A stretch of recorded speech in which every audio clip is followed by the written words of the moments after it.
Okay, well, I'm going live, lads. We're just chatting about a new venture with Admiral Jansen here of Lower Decks cartoon coming out. We're going to be doing some reviewing of that and maybe some other Star Trek shows that hit the airwaves. Do you want to give a wee plug to that, Jansen, before we get into this Outlaws Arc 2 and Star Trek Fleet Command stuff? Oh, definitely. So I'm going to be start doing a kind of a review show, a synopsis of all the episodes that air live. Probably give it a couple of days from when they air, and just kind of give my idea and bring on guests who I can kind of go back and forth that have different opinions from me, because I think that makes for a really good discussion about the content that is created for all of us Star Trek fans. So look forward to it. I should be getting a pre-series video up in the next couple of days on my channel. Great. Well, sure, we'll keep an eye out for that. We're also joined by Flando. Flando's fresh from the studio. I'm after hearing a little bit of his music. He plays drums. I didn't know this up until this evening. And are your arms sore, Flando? Like jelly. Like jelly. Good. Are you a madman? Drummers are usually the madman in the band. Are you the madman? Fucking crazy. Yeah. Big mad Scottish fucker on drums, like. So we're looking at this Outlaws Arc 2. I haven't really dived much into it. I've been messing around on it. The splash screen here is saying research tree, Stella ship, enemies, and system and missions. So, and then a new battle pass, of course, as well. And new systems and all that there. Any initial comments you want to make? You have a wee bit of a concern, Flando, a major concern that seemingly others might be affected by. Yeah. So I've just picked up on it recently. So obviously the new research tree was available this morning after maintenance. So me wanting to jump right into it. Maxed out, I think, the first 5 or 6 research, and done another 4 or 5 tiers on a few other ones. And now looking at this event, there's 2 live events which you have to complete the research to get points to then get rewards. Now, let me jump into that there, and I can show it on the screen. What specifically you're talking here? Are we talking Desperate Measures? Is it, or is it the other one? Roguish Ways. They're the mission ones. Hold on. Yeah, so there's 2 events called Roguish Ways. Roguish Ways, right. One's called Roguish Ways Elite. Now, right, here's the Elite. So you need to complete Augmented Warp, Augmented Impulse, Hull, Shields, Plutonium Battering, etc. You get 1 point for doing them. I would have done them, 8 hours ago. Probably longer, actually. But I now can't complete them because I've done them, but now I won't get the points for them to get the rewards. Right, so, and you're putting in a ticket, I take it? Yeah, I sent a ticket away about half hour ago. You mightn't be the only one affected by this. Now there was a wee compensation pack, appreciation. Them wee packs that did it give you? I got 50 million power steel in it and some uncommon and stuff. Yeah, but it's same. Yeah, I can't remember that. I didn't screenshot it. I should have, but I didn't actually. No, I didn't screenshot it myself. 3 relocation tokens, a couple 7-day shields, that kind of stuff. I think that was because of the issues we had after maintenance. Okay, you don't think that that's related to your issue? I certainly hope not. Okay. So I know that a lot. I mean, I didn't have, when the maintenance was finished, I had a couple issues for the first hour or two. I couldn't select 0 nodes. Some ships were getting stuck in battle. After about lunchtime, most of the issues I had went away, but I know some guys in my alliance were having lagging issues for most of the day, pretty much. Ships were getting stuck in battle almost all the time, so I knew a few guys had a lot more issues than what I had. And I think there was a hot fix. I think about 7 o'clock tonight, there was a hot fix for those issues. Right. So I reckon the compensation chest was for that problem. Well, the compensation was really for everyone going wild in the Scopely Discord. I was participating in it. I was trolling Scopely in it, of course. But it was multiple users typing that little sign that you get at the bottom. I mean, people were just going crazy about it, and I think they have a right to be upset because when Scopely launches, doesn't upgrade and launches a new event, it's always the same. We always get something screwed up somehow.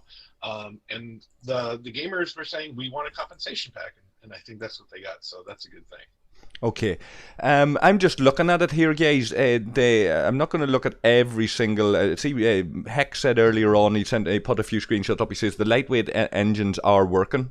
He's tested with screenshots his travel time, bonus warp speed with empty cargo for all ships. He's tested that, and he shaved about a minute off. A 9-minute journey, it was down to 8 minutes something. So he's saying that's working. So a number of researches there that we can look at. If any of you guys want me to focus on any of them, let me know, and I'll click it up on the screen and we can talk about it if there's a specific research you want to talk about. But automatically, because you're talking about the event there, Flando and all, there's prime researchers that are giving you the real points in that event. All the other ones are only giving you like 1 point. The prime research is giving you 70 points. Now, this Apex Gateway Pilots bonus warp speed for all ships, that's looking for 75 Apex research medals. Where are we getting the Apex research medals? I haven't looked at this at all. Have any of you looked at it? Just on that, well, before we go further with that one, Panic's just sent out a Discord announcement 3 minutes ago, saying that due to an unfortunate delay in the Outlaws event, some commanders researched parts of the new Outlaws research tree before a related event was put live. Part of the new loop consisted of an event that included researching the Outlaws tree called Research in the Outlaw Research Tree to earn points. For this reason, we'll be compensating commanders that research parts of the Outlaw tree within a certain time frame with rewards for the solo milestone of the research event. So it looks as if they are going to compensate players. Okay, who well, that's good news. Research. So that's good.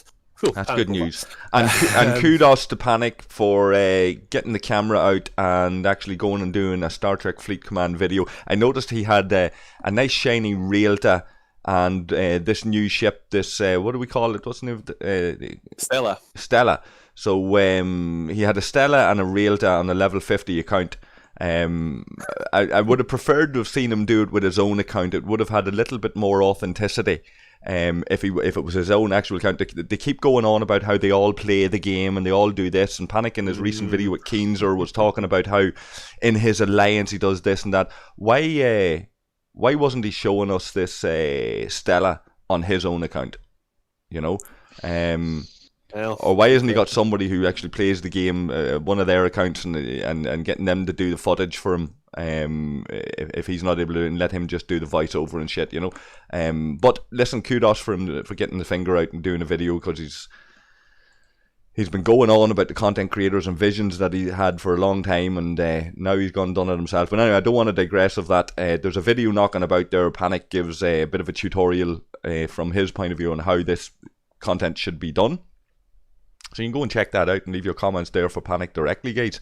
I've only breezed through it because I was setting up this stream, so I'm looking for you guys to kind of give me some pointers if you've engaged with it. Let me jump in here quick. So to answer the kind of question you had there, so you have to do the Stella research all the way to unlock it. Once you unlock it, you unlock the Rogue faction store. Within that faction store, you can go and purchase those elements with data, with the new currency from the Outlaws. You can convert data to directives. I screenshotted that to you. So this is just an idea of what it kind of takes, as you really want to get up to the research of that Stella. Yeah, well, I see, what is that? Milestone 5 gives you the first half of the Stella, and then it's Milestone 10, you get the second half of it, and at the same point you get mission keys and all of that. So you're talking a week away at least before we can really show off this Stella and showcase it. We might come back and do another panel if you fancy it, guys. Once that happens, once we get the Stella, and once we've digested this content and see what way it's going down within the community. And just one additional thing, those who purchase the Elite Pass, the Battle Pass, which you can get for $20 in the store, you will get the blueprints for the Stella 2 days before people who do not have the Elite version of the Battle Pass. Well, I can live with that. Yeah, I can live with that. 2 days isn't the end of the world. Let's see, where is that? So we'll get it on 10th. So you're talking there, maybe? Harry Mudd. You saying 2 days, Jansen? No, 2 days earlier than those without the Elite Battle Pass. Right. So on Milestone 8, you're saying? That's what Scopely wrote in their poster board. I'm not seeing blueprints. I'm just quoting what they said there. Yeah, I'm not seeing blueprints in the elite rewards for the Stella on day 8. But listen, we'll play that one by ear and see how it works out. What's these boys? What's this elite rogue avatar? So we're really taken out with these rogue avatars and all the new cosmetic kind of stuff, aren't they? What's really, really nice, I'm sure you'll all agree, is even in the free-to-play rewards, if you complete all of the content, you get one of each type of badge. Command badge, science badge, and engineering badge, regardless if you're pay-to-play or pay-to-win or free-to-play, you get that in the free rewards for completing all. That's very welcome. More ways of getting them badges is a good thing, my book. Absolutely. Let's see here now. So there's Roguish Ways Elite and Roguish Ways Alliance leaderboard. Hunt the Klingons, Hunt the Romulans, Hunt the Federation. I'll have to get stuck into that in a wee while. They've taken away the passive grinding on the mission planets. A bit stingy, a bit Scrooge like that, isn't it? I mean, I'm kind of torn because I use that little how do we want exploit? Can you call it as an exploit? I don't think it is. Hard to really pinpoint if it is or not. They call it an exploit. Yeah, they would call it one. Yeah. I mean, I used it, but I mean, I guess for some people it's annoying because if you're doing PvP and they just go into that mission. Well, like surely people realise, like, if you're passive grinding and there's a hostile combat ship coming after you, as soon as your ship engages that and defeats it, you can target that ship anyway, hiding on a mission planet or not, and then just go in and take them out. Yeah. There was a workaround for it. There were 2 workarounds for it, actually, because even if there was no hostile ship coming after you, what you could do is click in and out of the system repeatedly until the ship does its wee dance. You know, the bug that's there where it dances around? And you could click on it and target the ship that way. So there was actually 2 ways around that. Yeah, I don't know why they changed that because I mean I don't know really anyone that had complained about that being a problem. Yeah, I don't. People who didn't like it eventually found those 2 workarounds. Yeah, I mean, looking at the visual Discord, it wasn't something that from when I looked at it was. No. It's a pure Scrooge move. It's pure somebody sitting there going, how are they explain? You know, like the fucking tax man that's sitting there going, where's the I know there's a bastard out there somewhere that's holding back his money, and the tax man just goes mad looking for anybody that hasn't paid up full, and so he goes a wee bit too mad and starts digging into children's bank accounts to take €2 of somebody that didn't pay their taxes 20 years ago. You know what I mean? Like.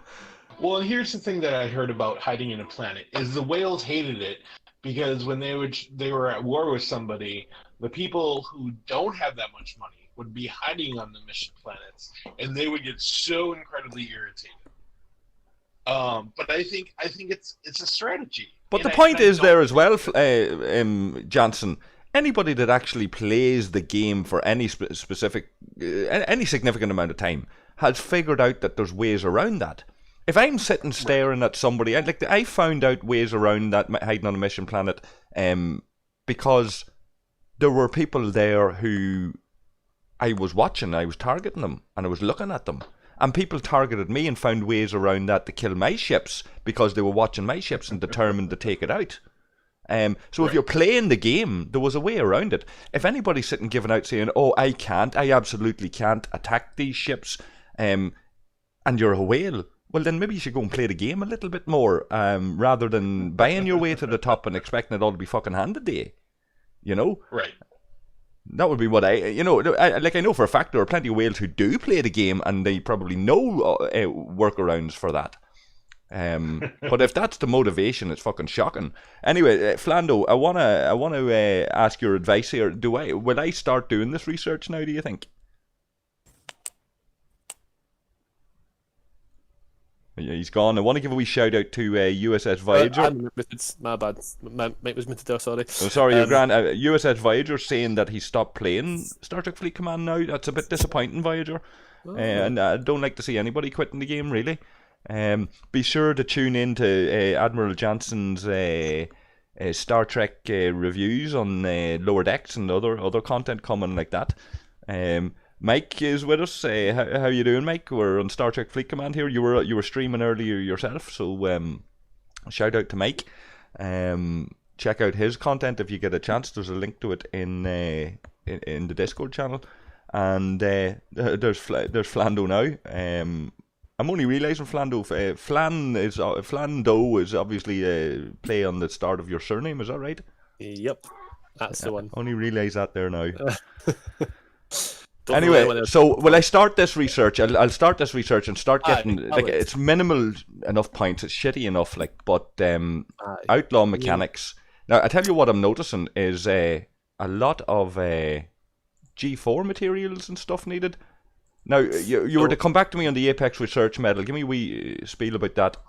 Right. So I'm still not too sure about the very first one, the Apex. What's it called? Apex Getaway Pilots, because I can't find where to get the actual research medal from. Find that later. That's going to be Alliance events. Possibly. The other ones are... Is that Heck that's with us? Yo, yeah. Good man. Alliance events, you reckon? Yeah. So it's confirmed there's going to be Alliance events for the Apex events. Let me go and just check that. I'll bring that up on the screen. Go on ahead, Flando. So there are a couple that you can get from the... Hello, everyone. Hello. Hello, Inesias. There's one you can get from the Rogue faction store, so like Eclipse Defense. You can get the Scoundrel token once you're at a certain reputation level and actually buy that from the Rogue faction store. So there's going to be some earned from the faction store, some earned through Prime Packs by paying for it, and there'll be some earned through, as Heck said, through Alliance store. So there are different ways of actually getting the various research trees completed. Right. Some of the later ones are G4 materials required. Yeah. For the other primes, like it's not for the lower level players or even the intermediate level players. Really, some of this research. Make it for some, yeah. Some the ship starts at level 27, 28, so it's not there. If you're under 26, it's not really there for you. You can get the ship, but a lot of research isn't going to be needed. It's more for your Ops 28 plus onto 40, because they're going to have to give something for the 40 plus, I mean, I think there's 2 missions that you can get, but you have to be Ops 40 to actually do them. Out of the Darkness and Mud. So there are certain things purely for Ops 40 plus. And that's fine. I know, again, no big problem with that. Let me see here now. Right, so we're going to do outlaw mechanics.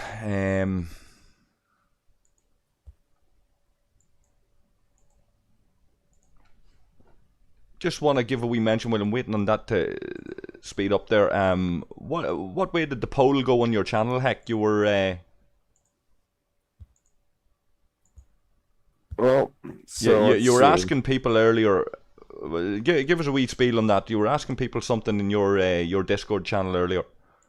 Well, I was asking about the patch change where they made it so you can't hide on mission planets anymore. Right. Let's see. We just talked about that a couple of moments ago, so give us a wee bit of feedback on how people responded to that for you. So I got 107 people who like the change and 162 who dislike it, and 4 people are neutral on it. Right, so what's that? That's about a 60-40 split. Yeah, I'd say about that. But okay, if it was an election though, the one saying nah would have won that out. What's your own feelings on it? So, I liked it because I went up to the system by Chronos, and that's the only place I'd use it. But I would sit there for like 8 or 9 hours and just farm scouts, and that's all I'd do. Right. that was the only time I used it, but other times I did find it annoying. But Did you didn't not really- know of the two workarounds that were there? Did you like if there's two there's reasons a why? way to make ships.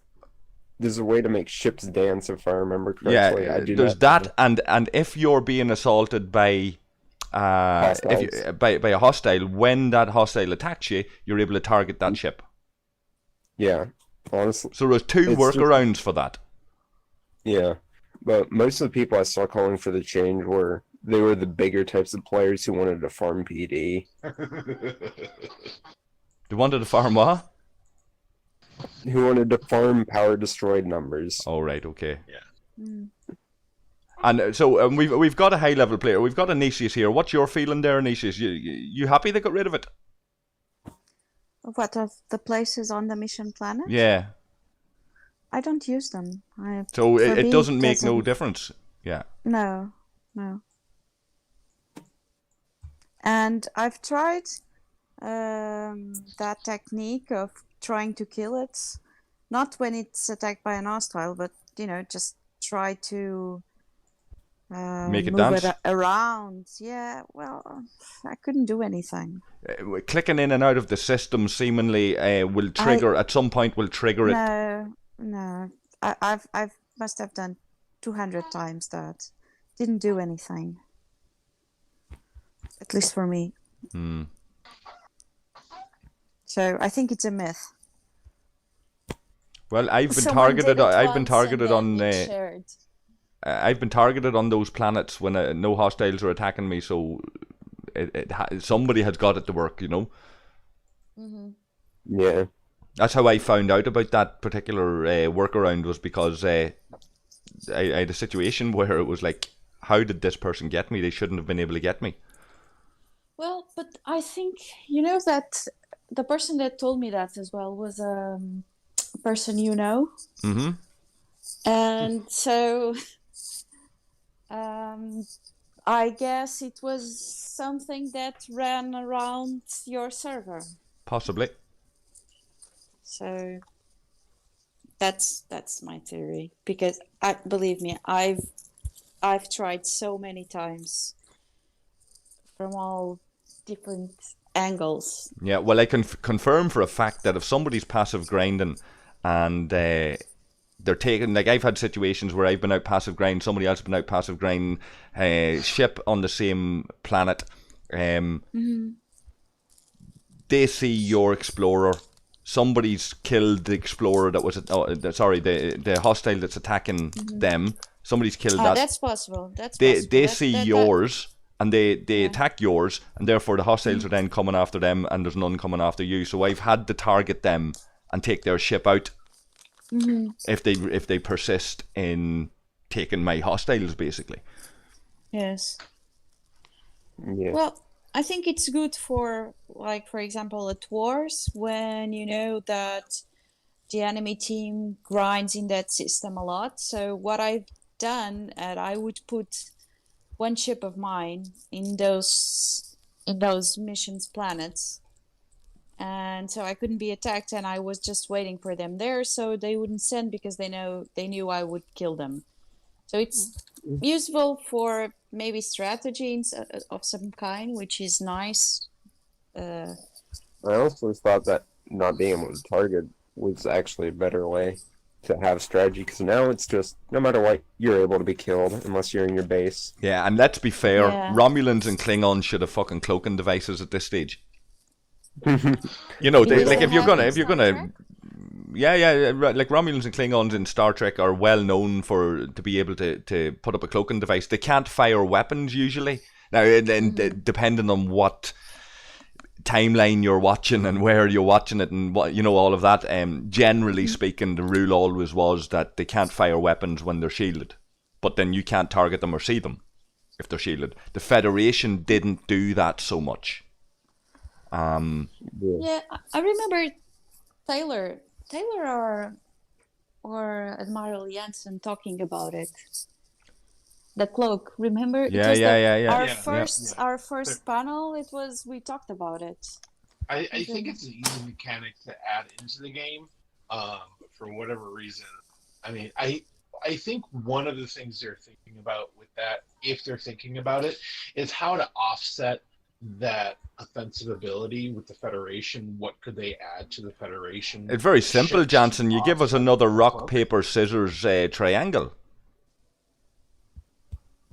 It Possibly. was you, wasn't Jansen, that talked about Yeah. it. Yeah. I mean, I like the planets, hiding in the planets, because it was the closest thing to something like a nebula to add some strategy into a game, add a hiding spot. This game and I needs think strategy urgently. Yeah, it's Urgently, definitely because a huge element of strategy. Because right now it's just spent to destroy people, and I mean that can be fun for some people, but I think people like to have that challenge as well. Of course. well, yeah, because they do give us the liberty to create our own games and strategy, but sometimes we are trying at this moment creating PvP events in our system, and it's been hell, Yeah. more or less. Not really, but it's kind of, everyone has an opinion, and then sometimes it's just good to have rules and you follow the rules, and it was just good if they gave us some of that instead of us creating, which is good, but it wouldn't hurt. Absolutely. See, just talking about PvP, has anyone spotted the new system next to Vendor in Romulan territory? Yeah, and Rommel, it's the new, it's the only one. I was looking at Fad and Kling, and they don't have a new system, so it's Yeah. just We'll take a look at that now in a wee minute. What's in it? You need what's called an arena warp cell. oh, so I should be able to. Let me see. And I as was always, hoping that this- they were. Go on I ahead, was Jansen. hoping they were going to balance Romulan and Klingon systems, because Archer in Fed Space is the Oh, I only can't. system in any of the factions that has G3 and has ports. That's above like warp 40. Nothing in Klingon space, nothing in Romulan space has that. Yeah. Yeah, they're pretty imbalanced. I've noticed that. Like, you've got a warp 45 gas node in Romulan territory. It's really strange. Yeah. Yeah, I was And going to they've say still there, got guys, this is typical again of Scopely with new content. It's a bit of overload. There's Yeah. a lot. There's All a the- lot all dumped the on you. Yeah. Oh, yeah. they love Yeah, that. they're just like, here you go, Merry Christmas. Yeah, Yeah. here's a huge convoluted way. Yeah. I've seen this said now on Reddit and on Discord and all. Once again, more convoluted, dragged out shite. There's a lot of people not happy out there. Let's be real now. There's some elements of this. Before some of you guys joined, I was saying in the battle pass rewards, even the free to play, by completing all of those rewards, will get officer badges. Yeah. That's You get very badges. welcome. I'm still a little lost in how do I get what. It's just Yeah. Yeah, Is well, that's it, what I'm hoping. yeah. I haven't been on the game at all today, and I'm hoping that we can figure out a little bit of this as I play. So, I'm hoping that anybody that's watching the stream or engaging with us can either pop on the Discord, leave a message in the stream here, or that you guys will help figure it out as we go along. so I already got some rep. So what you do is you go grind those Eclipse Host traders in purple space, Yeah. and then there's a conversion, Okay, so first Which things you get. first there, Heck. What which so far, what are people saying is the recommended setup for going and fighting traders? I'm presuming it's just Pike. Just the Pike. I'm presuming your normal crew I just with went Chen. to Pike mode 10, and I'd get at least 1,000 off of it. And what are you recommending against these traders? Battleship? I just use my Saladin. You use your Saladin. So we're recommending people just to use their strongest ship with the Yeah. with the right hostile now, farming Yeah. crew. with Yeah. Spike, Moreau, and Chen. Yeah. Right. Well, we'll Well, do that. Here's the thing. Here's the thing But for they- people who don't have Pike, because there's a lot of people out there. True. The crew I tested today was the best I found. It is Cadet Uhura, Cadet McCoy, and Chen. Right. That should work too. Yeah. Yeah. Mhm. Chen That's and Gala and Moreau did relatively well, but those are the two crews I would suggest. Yeah. That would make Yeah. sense.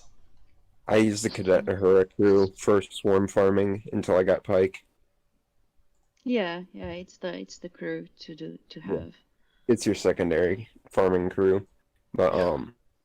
then once you get 1,000, right now at Lackey you require 1,000, and then you get 50 Eclipse directives, uncommon directives, 65 credits, and 117 reputation. And it's a what can you 22-hour do cooldown. then?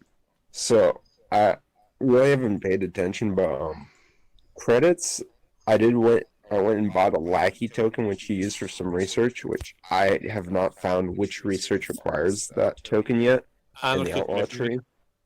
tree. Which one? The anarchist weaponry, the one next to the Stella one. You need the Lackey token, and I think it's 200 Outlaw research credits. Alright. Just next to Stella research. And that then unlocks, once you get that then unlocks the trees to getting like Stella weaponry, Stella hull, and all the other ones. Alright, yeah, and then I did notice there were 2 more, which I'm presuming is going to be the same thing for when you get Ops 31 research tree. Right, so where are we looking here, lads? So if you go to your rogue faction store. Yeah. Okay, so I'm a lackey at the moment. Yeah, so you've got the Lackey token, you've got the Outlaw Warp token, and you've got the Scoundrel and the Known Associate. So you've got these little tokens here that you can lock once you have a certain reputation. These ones are what are required for certain researches within the Outlaw research tree. Yeah. As you progress up the reputation Right, ranks. so walk me through this, right? So I get the Scoundrel now as soon as. How do I get the Scoundrel? Scoundrel, you just have... I don't know about I don't Scoundrel. have- It's I showing don't me have Arbiter. any rogue faction store. So don't have just get on the factions, and then it's gonna be the 5th one. It's gonna be on the bottom. It's gonna say unknown, but once you get a certain amount of rep, which I got my reputation by completing the Roguish Ways event, then Okay. you'll become a lackey. Okay, Roguish now the Ways first is thing a I'm getting research here, guys, event. is Stella Blueprint Reclaim. You get a So Stella that's hull. gonna happen when you, Stella you hull scrap scan your when you Stella. scrap the Stella. Yeah, so Yeah. with everything you scrap it, you get the reclaim. So you can then build another one and then tear it up and then scrap it and repeat process. Seriously. Yeah, Mm-hmm. Yeah, you it's make a it new, stronger it's by a, scrapping it. yeah. It's pretty weird. Okay, we'll have to come back on that when we eventually get to build it, and do a specific video on that. I'm looking at the research credits here, Outlaw research credits. I need rogue credits for that. Yep. I'm looking at. I wish it would stay in the bloody rogue tab. I'm looking at. Yeah, rogue credits you can get from doing the hostile armadas. You get uncommon exchange loot as a reward for killing the new hostile armadas, which you can then exchange for rogue credits and rogue reputation. Okay, Yes, so I've just I got still some don't have directives. enough. I still don't have enough for do the an armada. Yeah, I think Yeah, I've got. I don't think you're gonna get enough the first day. Tomorrow you should have enough if you do all the farming and stuff. All right, yeah, I reckon it'll be a couple of days before we kind of start seeing any kind of real progress. Yeah. Well, you look at the packs. The packs, from what I can see, are more for the actual prime rewards. And I mean, you can buy the research credits, but fuck that. 'Cause you can't do much with it right now. You can lock some research, but you can't actually use a ship. So so Yeah. Flando, did you get your credit for completing those missions early? Because that's what's screwing me on the rogue faction store. Right nope. Well, we're still waiting on it. What now. missions? Apparently Not, some not people. so much missions, the researches we did early, and Yeah. that's what's based on opening that store. Yeah. So there's two events in these series: the Roguish Ways Elite and Roguish Ways. So Mm-hmm. those require you to do or to complete research in the Outlaw tree. So when maintenance was finished this morning, I went and done. I think I matched like the first 5 research trees, and I done a few other ones. But now those events require you to do those research. Because I've already done them this morning, I now can't do the research to actually get those rewards. Me too. Yeah. The same. So Panic sent out a message Yeah. saying also those who have done it will be compensated. So we're just waiting on that, I guess. So Yeah. Yeah, I did 2 researches But- early, but I'm not worried about it. But then it won't count to the research event, which is lame. Yeah, it won't. Yeah, it won't come to what from the way I'm gonna read what he said. We should hopefully get the rewards we've lost out on through the 2 solo events, but I doubt they'll do anything for the actual Alliance leaderboard event. To be honest, Yeah, But don't that's- think they're gonna do that. But But that's lame, I know I think. it sucks. Yeah. it's all about timing. But I know the exact same thing happened with Galaxy. Well, not the event delay, but when they launched Galaxy Research, they immediately followed with research events. So I held off on doing a lot of the research.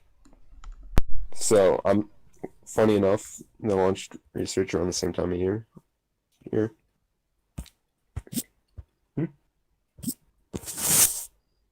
Coming out. Maybe.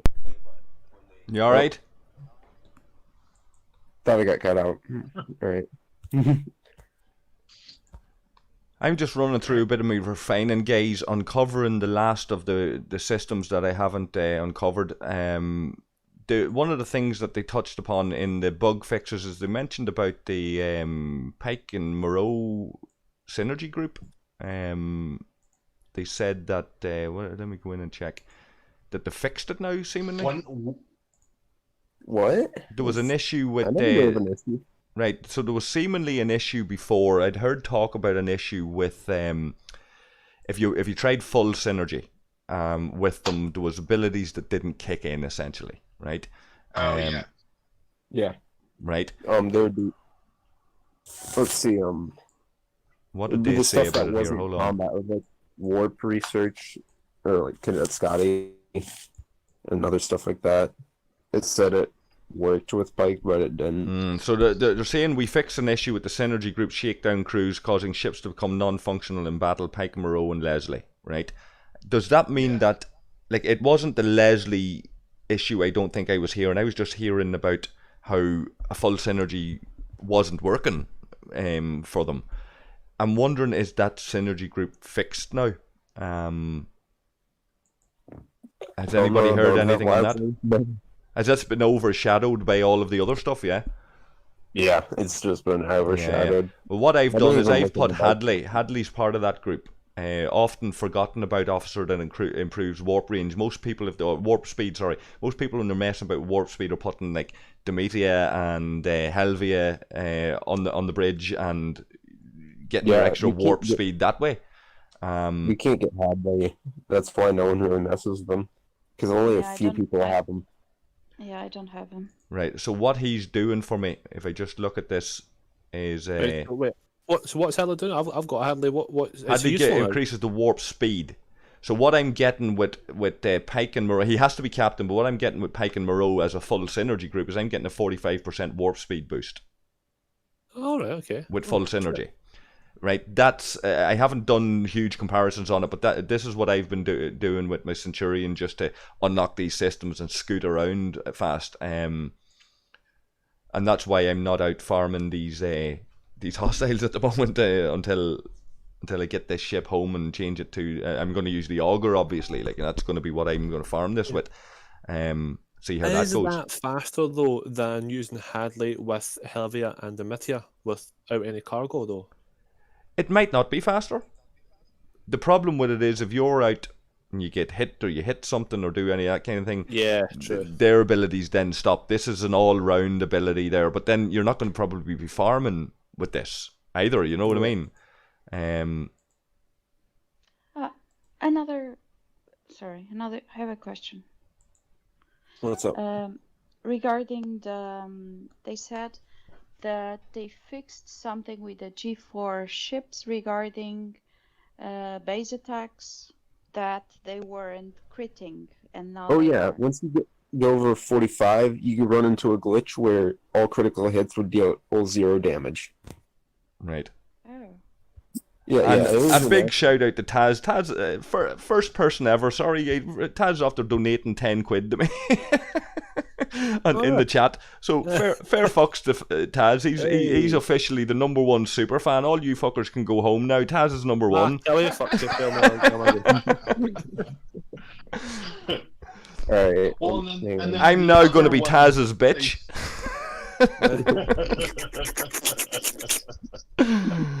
Oh god, Taz would probably say I was always his bitch, but anyway. Sorry for interrupting there, very rude of me. Go on ahead. The other Right, one they yeah. fixed was Marcus's officer ability. Oh, It's Oh. nothing. It's nothing They to fixed break home about. But it is fixed. It is showing up on battle reports now. oh, good. Finally, something to deal with enterprises. Yeah, well, obviously, like the real fix that they need to bring in, the real rebalance they need to bring in for dealing with an enterprise is to fix Nero on the Augur. Like, that's a no-brainer. Someone said that the Met's abilities have been updated so they're the same as Spock. Is that right? Okay, Well, they explain update that a the- wee bit more there, Flando. So, you know, Spock, he regenerates shields by a certain percentage. Right, yeah. The Met done the opposite. He would reduce his shields on a percentage, but there was always a difference because if you compare them sort of like tier for tier, the Met was always lower. But apparently now with the maintenance and the update, if you compare them tier for tier, the Met's percentage on the shield depletion is now the same as Spock, so they kind of counteract each other now. I don't know if that's actually true. I heard someone say it earlier on, but I've not. Okay, actually checked haven't myself. tested that. That's something to put on the list for a wee bit of testing, maybe. Yeah, that would be interesting.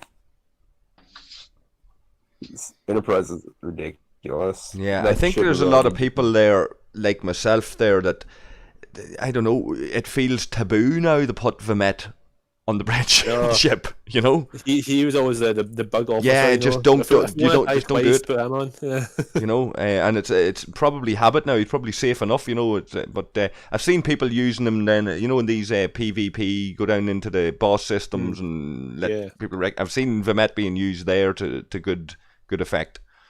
Oh yeah, yeah. That's fine. He's fine now. I've used him. I've had my ships blown up with him as captain. Nothing's happened. Grand. And yeah, I think they fixed him a while ago, actually. Mm-hmm. Alright. Okay. Anything else just in there in the announcements and stuff, or anything specific there? Let me check. Heck, did you see Panic's video? Oh no, I haven't seen I that haven't yet. watched it yet. Saves all the other content creators the hassle of having to go out and explain how this works. You're still gonna do it. Does he explain how it actually works in the Well- 7-minute video? 7 minutes. Not an awful lot of time to explain. Not a really, lot. but he goes through like the battle pass and all that there kind of shit, you know. Nah, fair play. But I haven't scrutinized the video yet. Like if I once I sit down and get time to scrutinize the video, it'll either be fair play to you, Panic. You've gone and you've actually in 7 minutes you've explained how this fucking thing works, or it'll be I'm gonna need to do a review on this. I'm gonna need to do my own video and take the piss out of Panic here. You're gonna pick it apart. I know you are for sure. Let's not lie. We already know the answer. Well, I left him a nice comment already on that video. Told him that his realtor was looking very nice there on his level 50 account.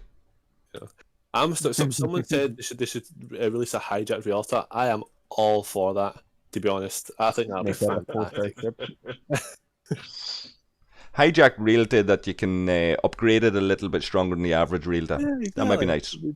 That'd be brilliant. A little bit stronger, like it as powerful as Sally.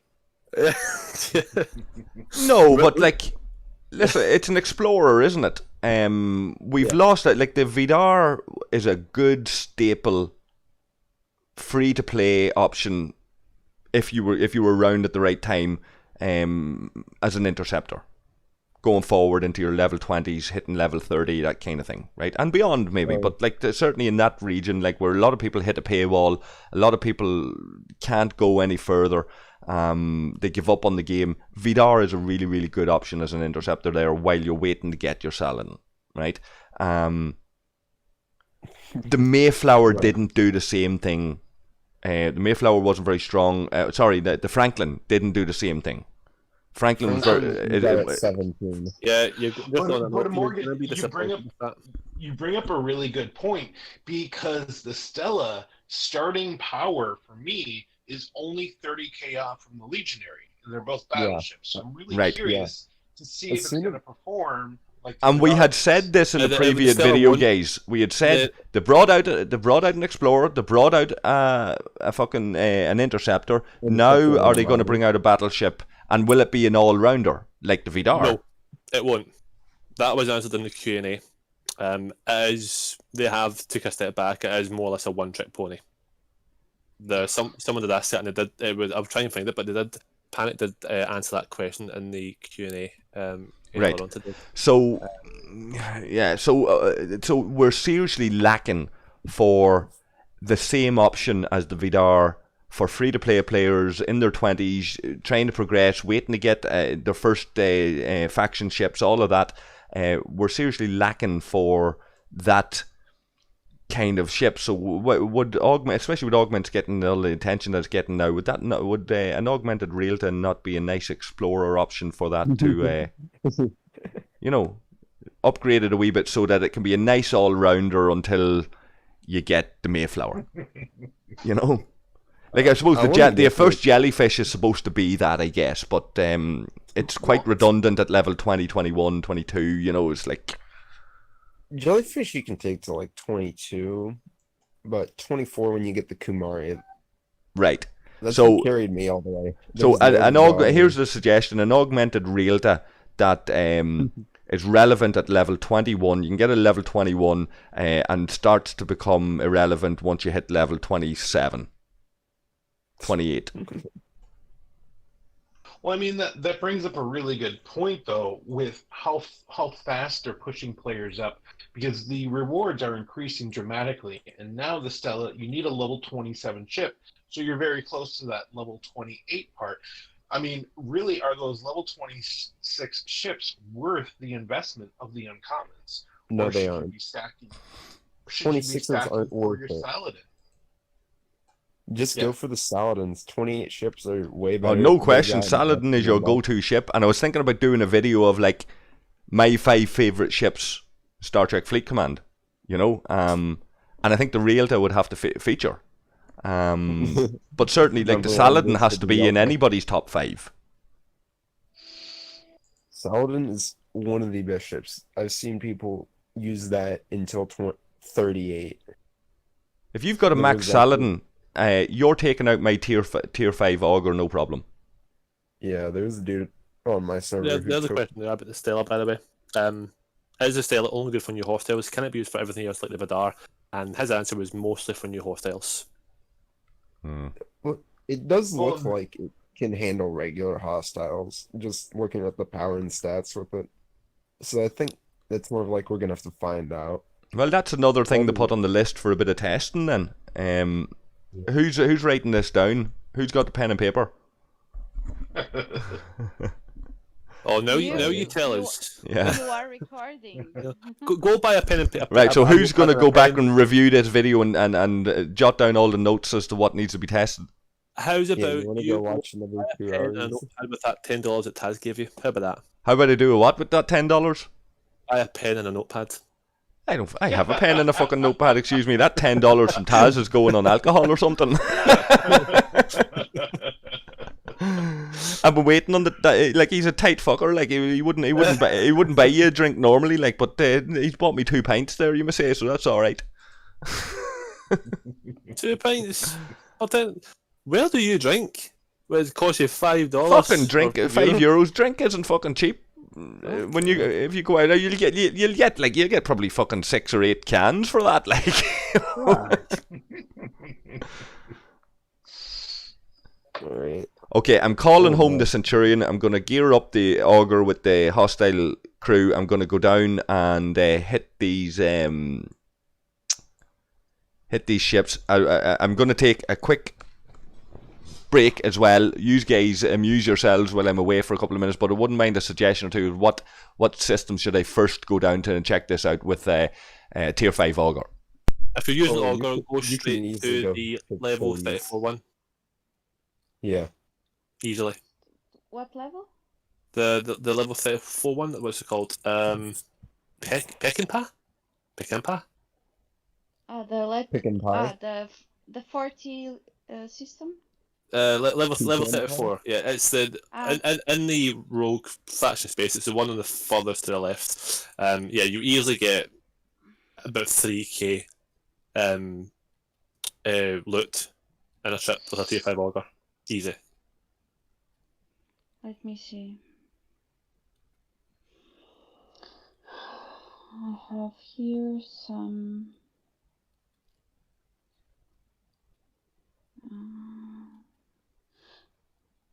Where's that search yet? Where is it? So that was. So I tried on a 37 and a 35 just to see how I fared with a tier 6 Intrepid. 37 is a 30. What's the power of your auger? Amorgin's is tier 5, so I'm guessing his is about maybe, I would say, 2.2 million power, about tier 5. Depends what he's done for research right now, but I would say over 2 million, I would reckon, if it's tier 5. But yeah, he would easily be able to farm 33, 34, 35s and get quite a few Yeah, resources.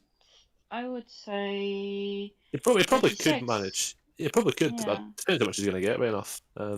Yeah, I would say 36. Well, if he dies, it's just he can relocate close. So.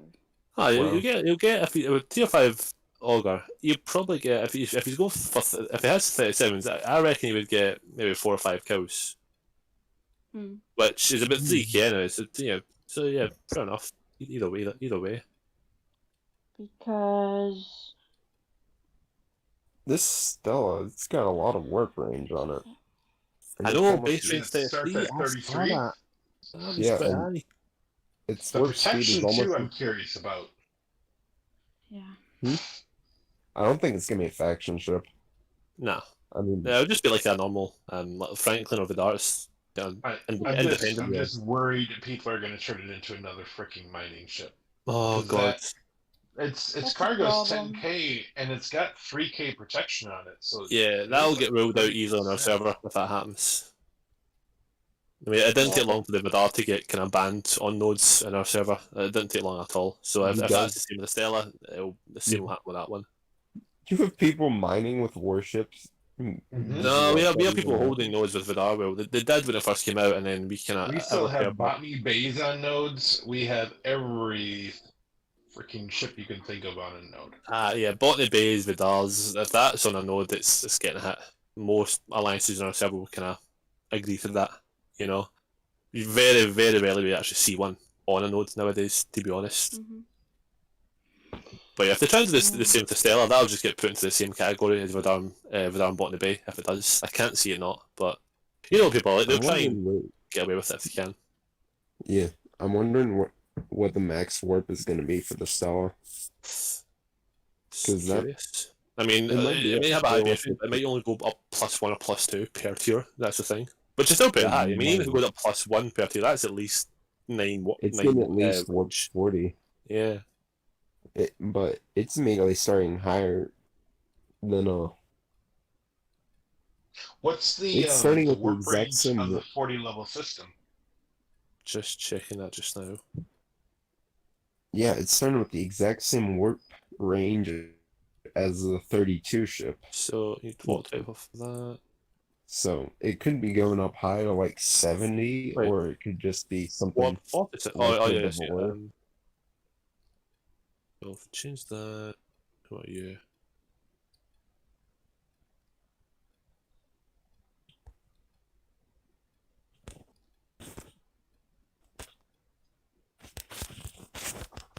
Whoa. Well, I've just selected my Mayflower, which is Warp 28, and I can reach the Warp 40 system. Or the level 40 system, the new ones, and that's with a Mayflower at Warp 28. So even at base Warp, the Stella will reach all the new systems. Yep. So, don't really know why they've put in such a high warp range to begin with. There seems no actual reason And for it's it. just a replacement for people Yeah. who don't want to get a faction ship. Don't Potentially. know. Could be. I The mean, stats look like it could be, but from what Panic is saying, we're just gonna have to wait and see for ourselves. Also depends on the firing pattern and just how it behaves in general.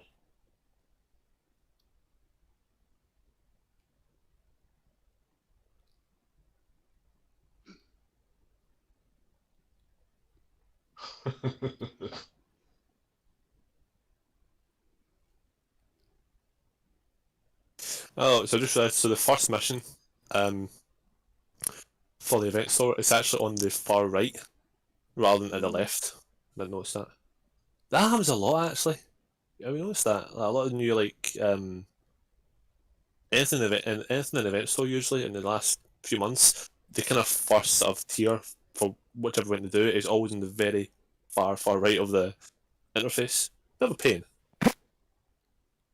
It can be easily missed as well. Oh. What? So, in the event store, you've got your 4 missions. Oh, yeah. Rather than I go from just- left to right, you've got the first one is actually on the far right, and then it goes back to the start. Oh. You can notice it quite quickly because it's only 4. But if there was like 6 or 7, of those missions, it would be easily missed because it's not there when you first open the event. So you have to actually go to the far right and then actually see it that it's there. Yeah, that happens a lot actually. These faction events take so long. Did all you get the I don't mind it. It's Ultra Crew packs. It's Crew XP. Some uncommons. It's one of What's the your- fun ones, but What's your Huh? level? What's your level? 34. Well, how many points you have to do? I mean, Ah. I have to do. Let's see. I think it's like 750? 840. Yeah, I have to do 1,350 each. Hmm? Damn. That is a lot. What? You like talking about the events? Yeah. Yeah. Yeah. I'm on dark Which one? space, killing, but Jesus. The faction event. Faction hunts. Yeah, faction hunt. When did they Yeah, they- sneak in that nerf on Chen? Oh, that They was snuck it in. about a month ago, Like maybe 2 months ago. That Yeah. is some BS. You just noticed that there, yeah? Yeah, it's Well, because I mean, because I haven't been hitting level 50 ships, but I was reading her abilities. I was like, what?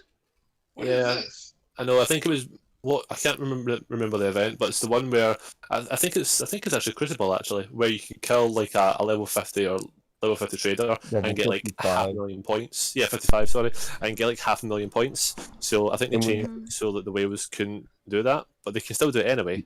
But then that wasn't the worst part. The worst part was when they made in the Sol system, they made 80% of the traders Yeah, I heard do about that. kinetic damage rather than just energy, which was probably a bigger fuck you to the whales than actually changing chain ability, Right. Couldn't you just use the what's it called?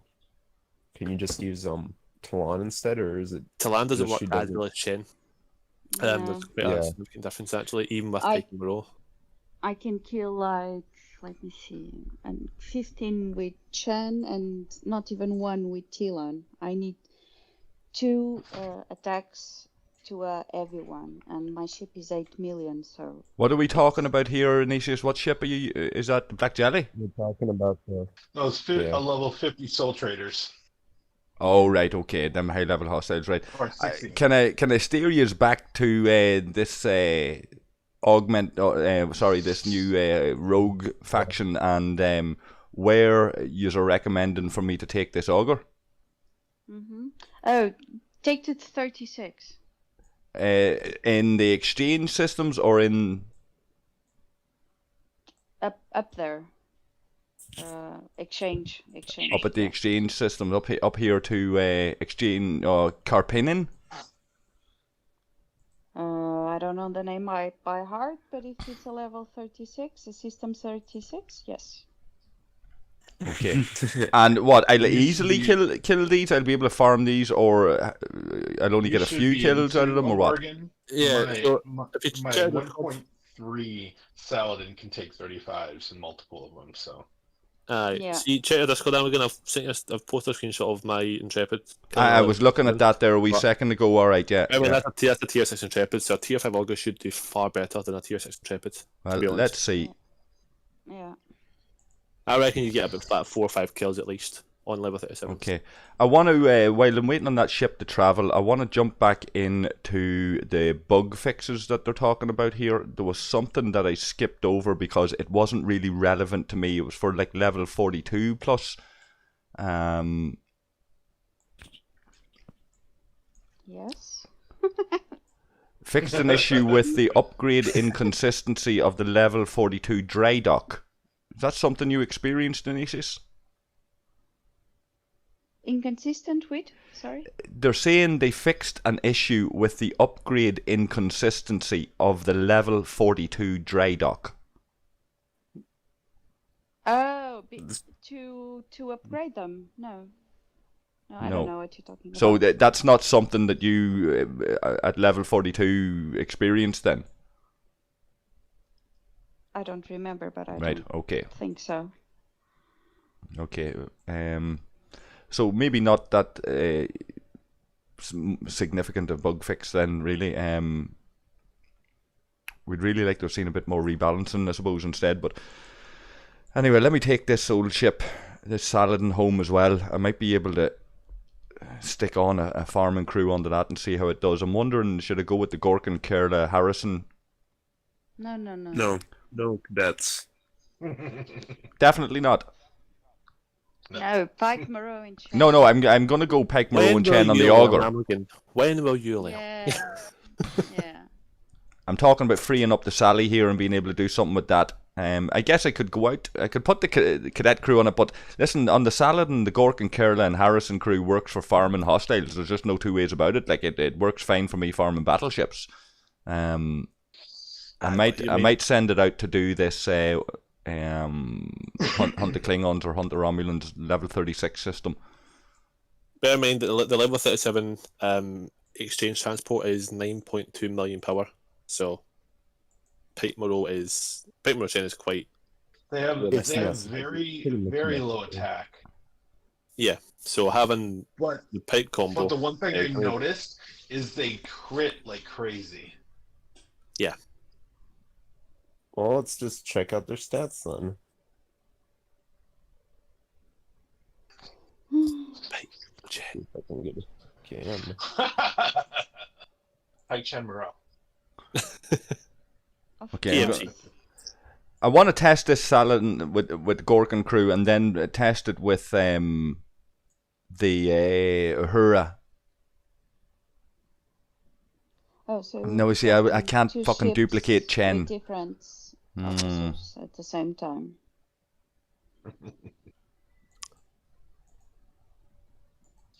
Oh, that's right.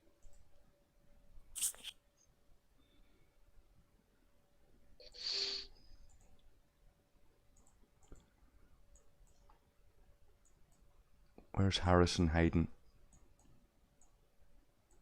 Where How the is hell he did you get hiding? Harrison?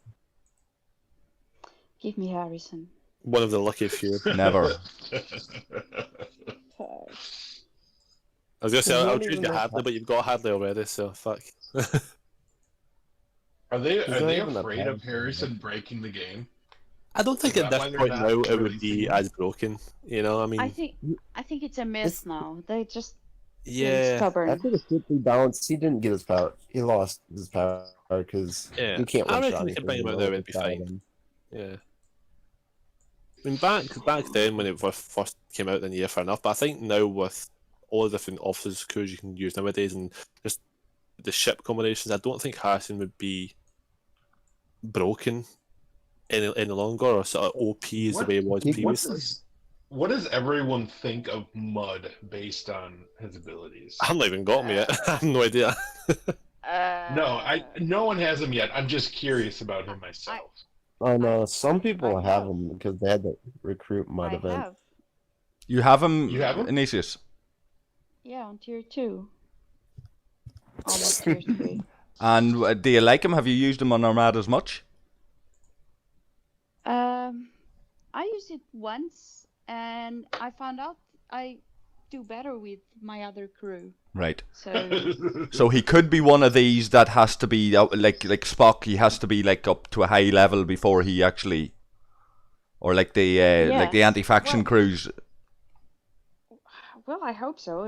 He's almost tier 3, but I don't know. Maybe it's my problem. Maybe I don't know. I think besides Pan, which I used on my ship to make it faster, I'm like the new officers. I still have to find the magic in him because I'm like So a bit So I disappointed. tested them out as well, Inesias, and I agree with you on Pan's ability.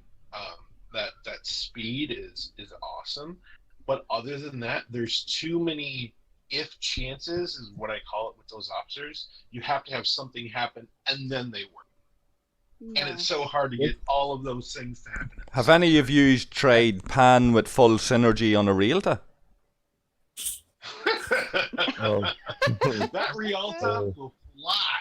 Fucking 210 impulse yeah. speed, That is what you want. right? Now give us an augmented Realta that's a little bit higher level, with the same With the impulse hijack speed. design, with the hijack design, remember. Of Don't forget course. that, You know it's very something? important.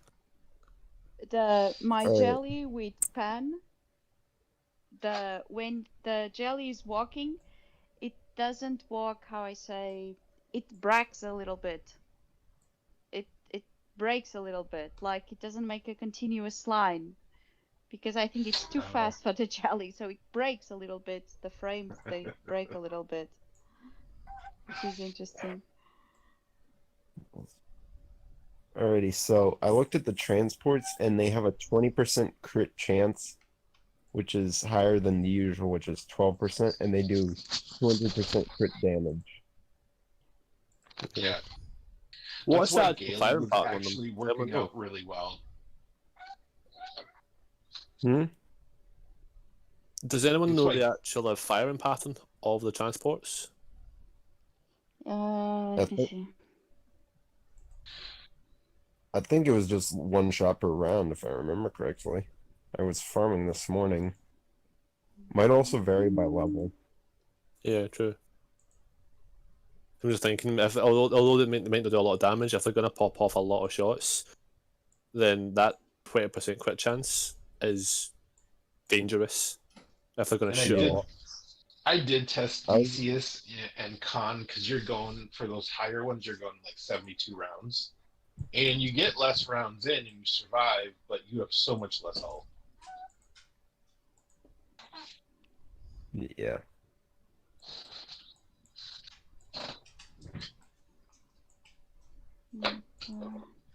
I'm noticing the rewards out of the rare armadas for these are given a nice balance of reward, or what looks to be a nice balance of reward so Yeah. far. So those They're rewards are giving what you use uncommon- to exchange for reputation and credits in the Rogue Faction store. Anybody off the top of their head remember which system has the uncommon? Um, Lower level the ones. ones neighbouring the exchange. Yeah, up You need to go further up. the higher ones. Yeah. Yeah, so come out of the purple faction space. Yeah, I'm on Lovely it. colour, by the way. Yeah, Lovely I colour. have one. There's a wee bit of delay in that It's stream. You know what? I should have. Oh, aye. I should have been streaming on Discord at the same time.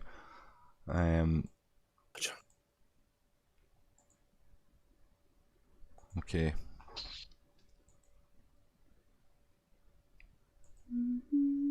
Okay, so this auger is in the system.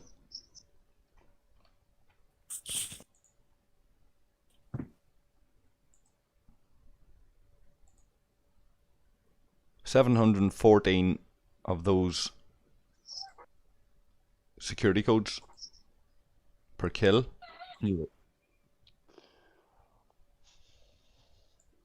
Okay, how much I need to do? Oh, 60 points. Yes. Okay, almost finishing the first faction. Okay, that's half. That took me down half hull health. The 36? Really? No, Wow. 37. I'm going to try 36 now. Yeah.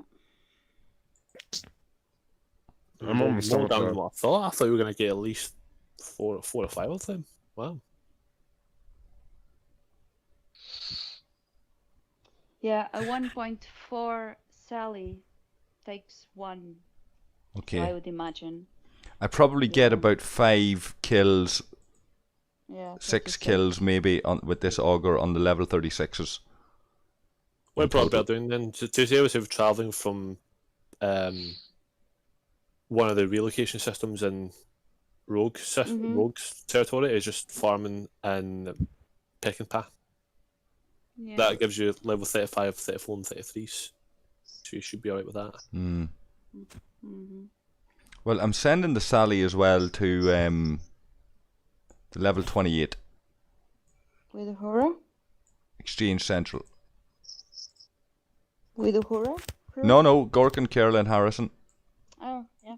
Oh, I tried Nero, Kang, and Khan, I think. You're going to the 28 system, Amorgin? Yeah.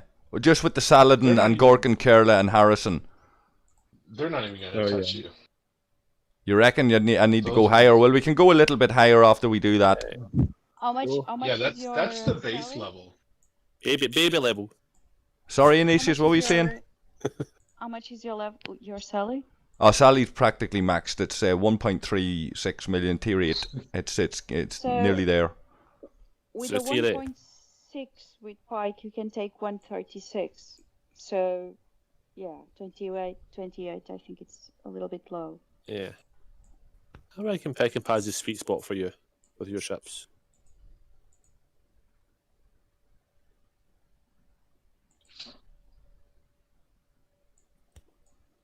Unless it is practically maxed when it's tier 8. You lie. Right, so how much of this...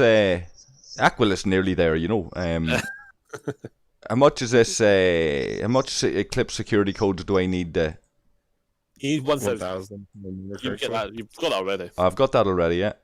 Just send So the ship. 20 per.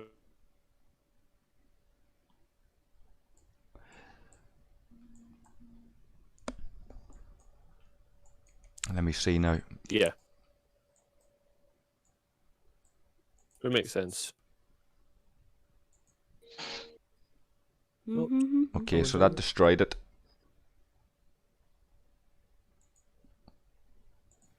Let's set that to repair. Ba, ba, ba. Okay, there's a 29. We'll look at these battle logs in a second, lads.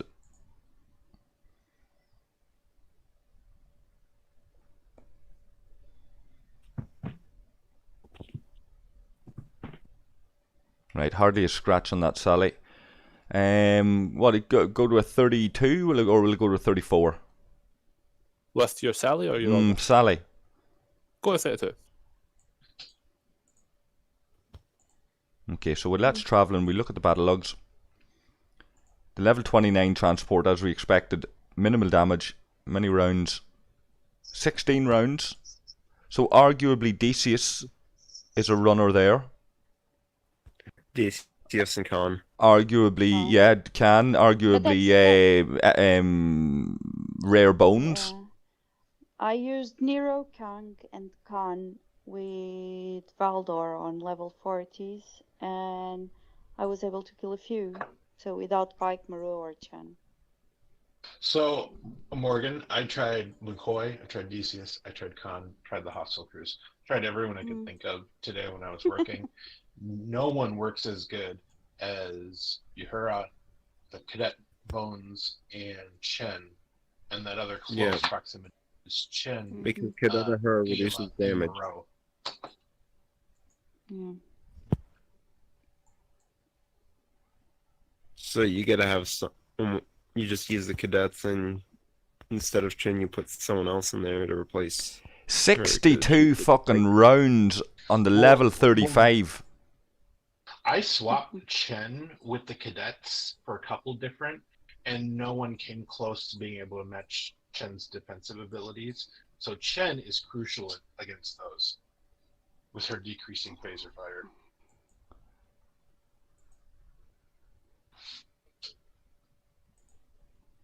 $73 rounds on a level 36. How many rounds were you getting on your Intrepid, Flando? I didn't actually check that, I'll be honest. 77 rounds there. The level 37 went 89 rounds. Lads, these fucking officers that accumulate each round are looking tasty theoretically right now. Yeah, because of Morgan, I was doing 72 rounds. DCS brought it down to like 51, and he's, I think, tier 3 that I have match. But instead of a fraction of my hull missing, half of it was missing. So the system you can relocate on Outlaw, the higher Tombstone. system Tombstone. But isn't the warp quicker if you are on Leon? Because you always go through Wallach. Is there a housing system in Leon? Yeah, There is? there is. Oh, and another thing, some of those ports are shrouded. yeah. So if you're zoomed out, you can't see bases if you zoom in. Yeah.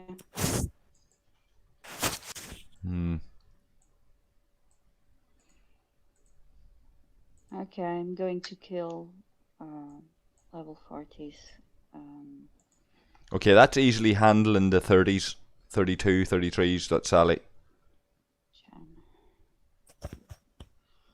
Oh. Jansen, what ship were you using when you were doing that Decius crew and everything? My 1.33 Saladin. Okay. I wonder if you have two level 40s. I wonder if they have a different firing pattern. Like Borg have, the 29s have a different firing pattern. Oh yeah. Yeah.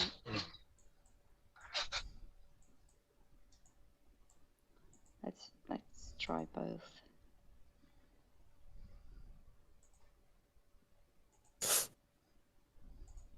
I have to show off just now, guys, but I'll talk to you. Flando, listen, thanks for joining us. Have you anything you want to throw in there before you leave us? Taz, if you're listening, I would appreciate 10 years as well, because it's me and Amorgin to do this. Just throw that one out there. I'm getting on. No, enjoy your stream. Obviously keep it up, and I'll see if I can get some battle logs myself when I get a chance. Sound job. All right. Appreciate it, man. Catches. All right, safe, Flando.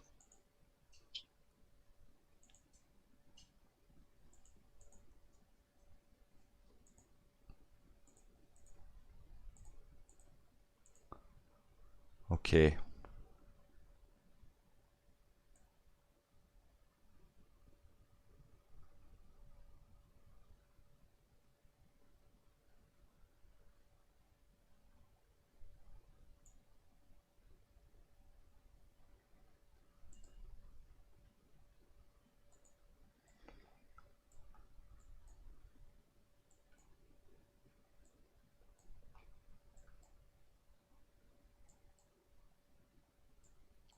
So I'm gonna see if I can try something a bit left field here. Shit, I can't do that. I'll do it on the Sally.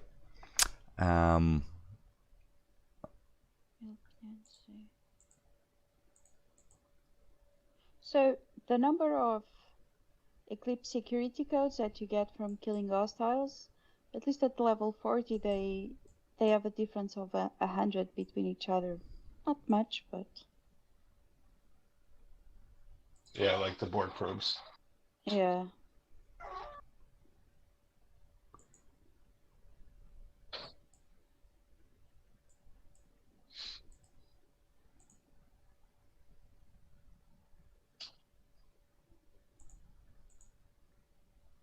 So I'm going to try Pike, Moreau, and Can. Mhm. See how that works out. I'm going to go back to the same system. I'm not going to go to the sweet spot just for now. I want to try that out by comparison to what we were doing a few minutes ago. Who's the third one you're using? Can. Who's Can? Con. Oh, Con. Okay.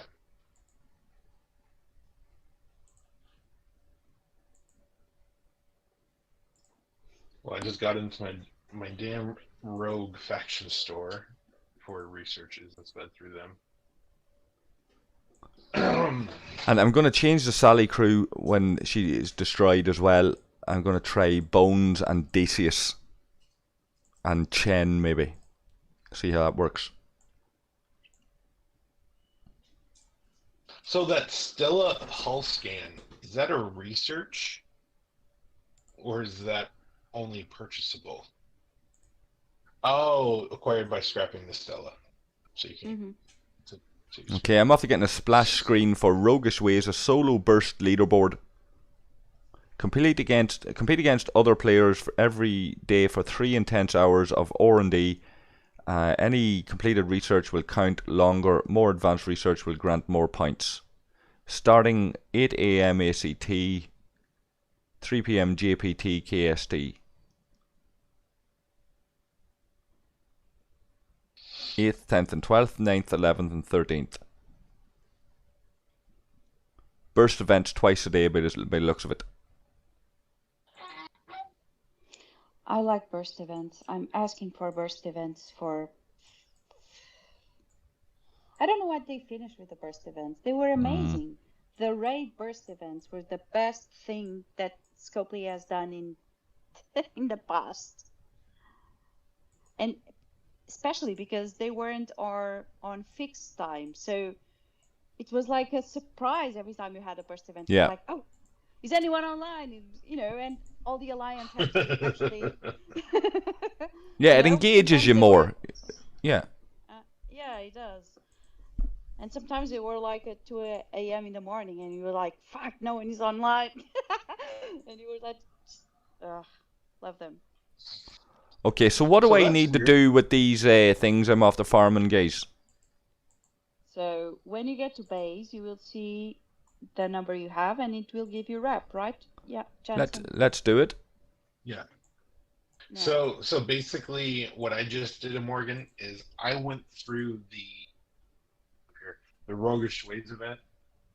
I opened up the store with the 360 reputation, and then I used my credits in there because I've been hunting these ships not all day, but a good part of the day, and I bought directives, rep, and credits, and that's where you can get some of those uncommon Eclipse Armada directives, the rogue credits, and the rogue reputation for 1,000 of these Eclipse security codes that you get from killing those reds. And then I transferred some data to 2 directives. That was pretty cool. So I think we're gonna have to go back to mining data. Please no. That are we discussing that? Because I'm never going to mine data ever again. Well, I mean, it's giving you free rogue armada directives, so I think they're really making it worth our time to do that. Well, worth our time. Well, I would put it differently, because for me it's like 5 seconds in a mine. So Yeah. it's crazy. It's just, I don't know. No. Not a good experience, gaming experience for me. Yeah. Wow. So So based on in that directives rep and credits crate, I got 65 rogue credits, and if I go down here and look at unlock piercing research, that's 50 of those rogue credits. So I'm going to go ahead and purchase that. So I got that little lackey token to do that. Yeah. I did that as And well. What's your Looks like how many of these Armada credits are you guys sitting on? well, I thought I got over 100, but it says I only have 87 No. when I tried to do an Armada. Yeah, I've got. Yeah, I have to get Really? one Armada. Let me see. Are you looking forward to being able to do it, or is it much the same old, same old? It's the same old, same old. Yeah. It's the same old. I think it's the puzzle of connecting. Okay, what I'm gonna if I earn those Armada, whatever. Oh, you I wanna can do call an it. Armada. I You can can? do one. I can. I have trying to find mine. 168. See, I No one thought is I had- online at my live. Typical. Where are?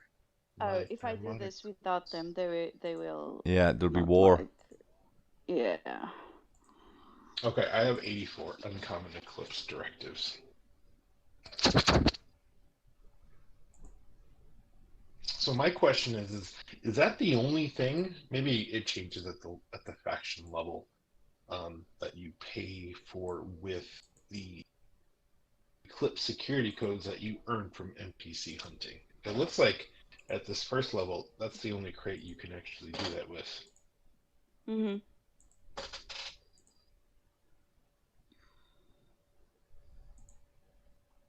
I don't know how I got the credits for the Armada because I looked before and I had like 87 like you, or 60 something.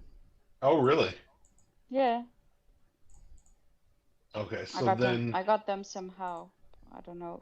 I don't they know how. have. Okay, so I'm seeing a connection here.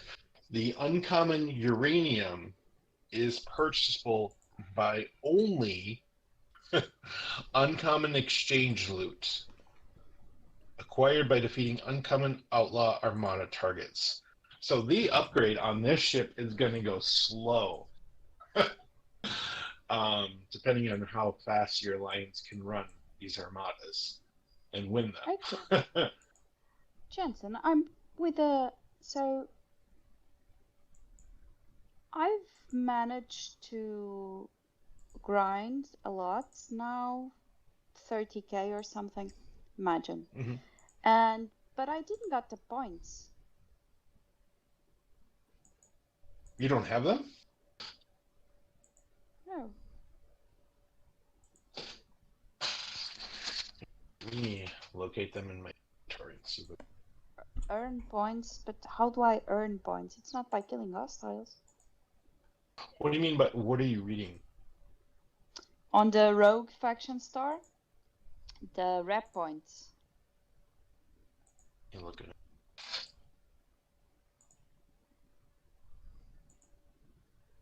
Points. Okay, points. Where is point? So I'm in the rogue store, and which one are you looking at? You know the points where the. Oh, are you clicking just on the points where it says earn points to increase your reputation and unlock your faction store? Yes.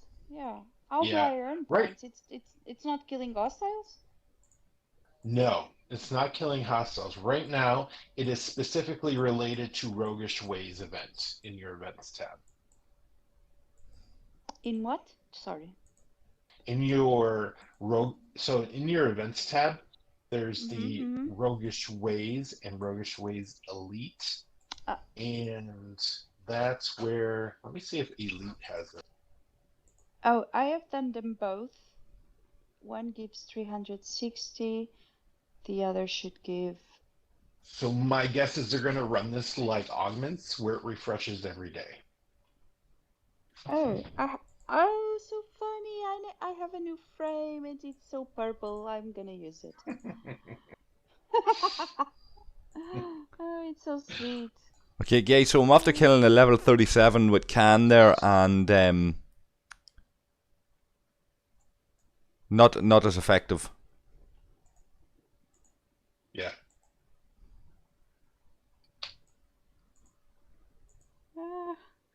I like this is the first frame I like.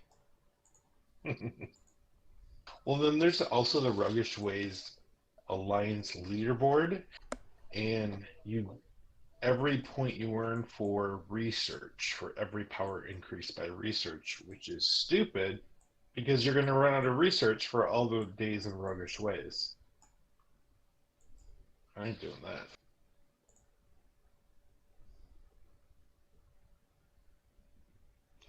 Oh, have you seen the new avatars? The the officers that they put there. Which The ones? I don't know, the ones that look like aliens, the progenitors. Where are these? What? In avatars in the, when you can change your avatar. Let's have a wee nosy. We know. Where are you seeing them? Where you change your avatar. They are Oh. still to be unlocked. Oh yeah, yeah. Yeah. We'll have the ship, the outlaw. Oh, you have a prestige ship avatar. Oh, that's the blue one. Those are the progenitors. Oh my god. Yeah, I want the progenitor. Oh my god. Right now I use Jayla. Yeah, I have Navi, and I'm not really sold on this avatar.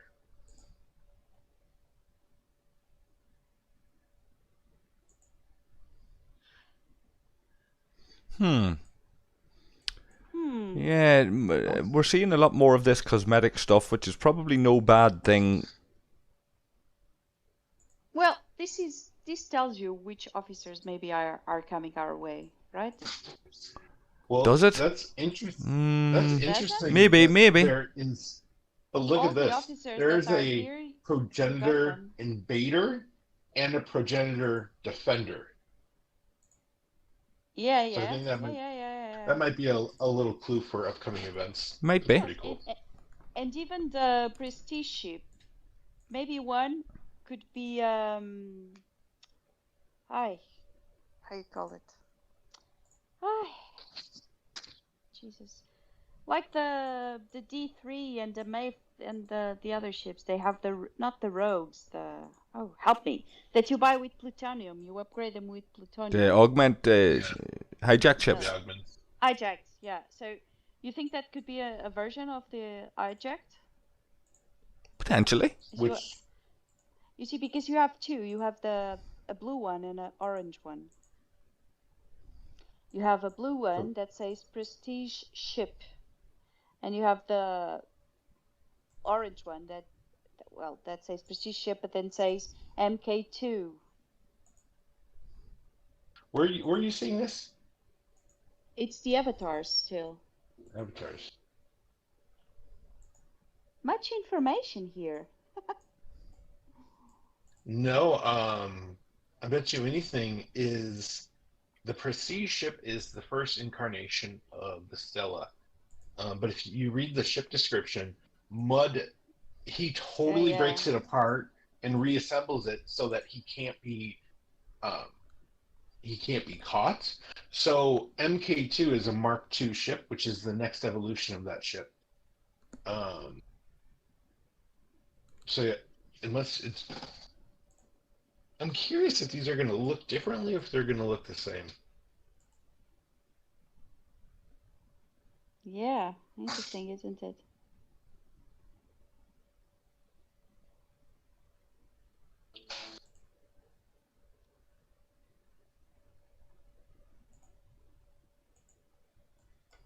I love this new frame. I'm so excited. I'm so girly. Oh my god.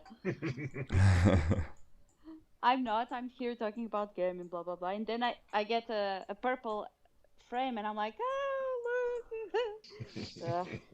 Visually, these systems look quite nice, though, don't they? Yeah, they do. Nice colors. Yeah. The level 4 always- is like red. The design guys deserve credit for this. You know, they put in a bit of effort into it, but the mechanics are, you know, it's reskin and everything that we've seen already. It's a bit questionable. I mean, Morgan, imagine that conversation at Scopely. The art department is completely pissed at the dev the dev department because they can't pull their heads out of their asses, and the art department's, come on, our Yeah. art is freaking awesome, and it is. No, It's it is. really good art. It is. It is really good art. And they got a very nice message from a Scopely employee on Reddit in response to my Truth About Scopely, where we looked at how much they pay people and how, all of that kind of stuff. And they come across the video, and they were saying they were surprised at it, and they enjoyed it, but they were really, really appreciative that the message coming out of it was credit to the guys on the ground who are working in a difficult environment, but the assholes who have their Harvard degrees, who know nothing about games development, getting to make decisions, are the ones that need a bit of manners put on them. That was the message in that video, and this is one of the guys on the ground who was in design. He doesn't work on Star Trek Fleet Command now, but he works for Scopely in design, and so a shout out to him if he happens to be watching any of the videos and happens to tune into this. I don't know if he's subscribed or not since it, but yeah, it was a nice message to get from a guy who works in the design area, Definitely. Yeah, I read it. I read it. There's a pun in there. Who have we got left? Who have we got? Because I'm going to wrap up shortly. I want to just do a wee bit more testing on with this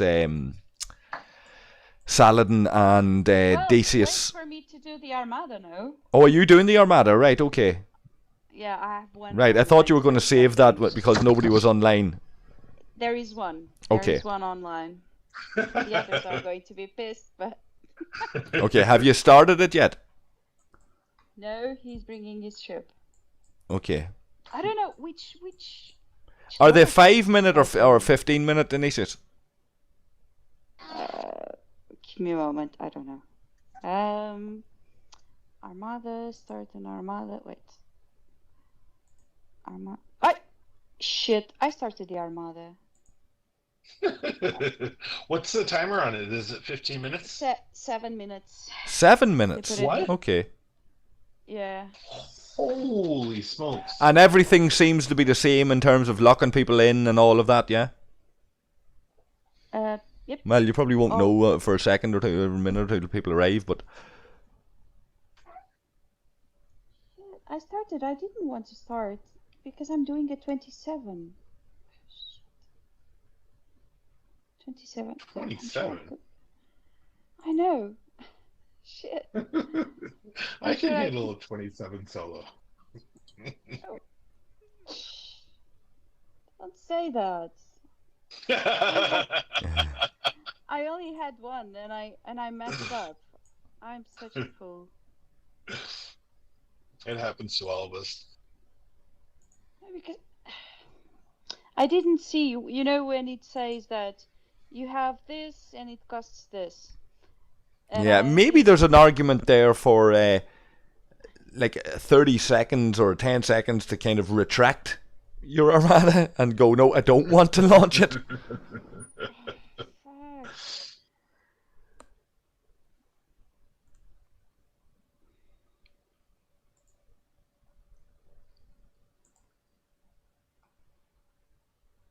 Yeah, I'm really surprised by Scopely not selling the ship in a pack.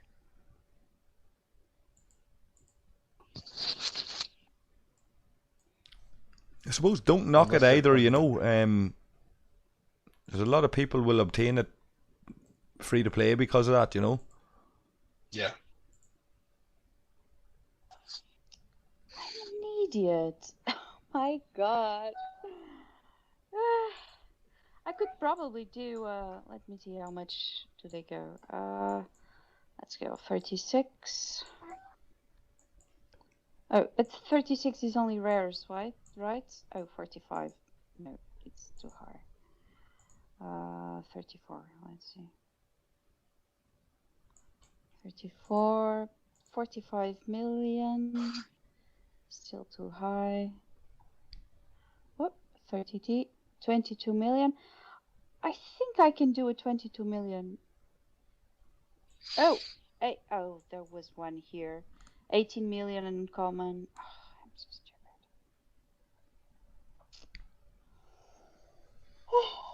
Well, it's done. It's done. 4 minutes.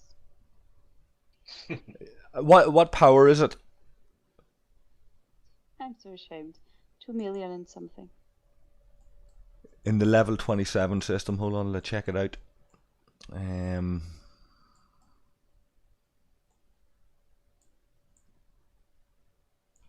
The Principium? Oh, Is that the system it's in, yeah? let me see. Yeah, the Principium. Okay, 2.8 million I'm looking at here. You know what it means, the Principium? The beginning. Principle, same origin as that. Presumably you'd do that by yourself, Inesias. What ship are you using? The Valdor? Yeah, so you'll do that yourself. Easily. This went wrong.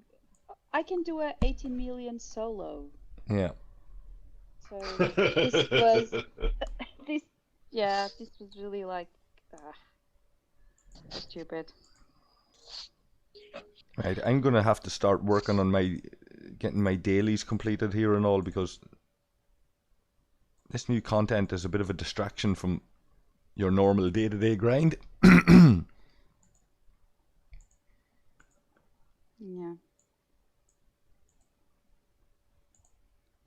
I'm working on my ROM rep.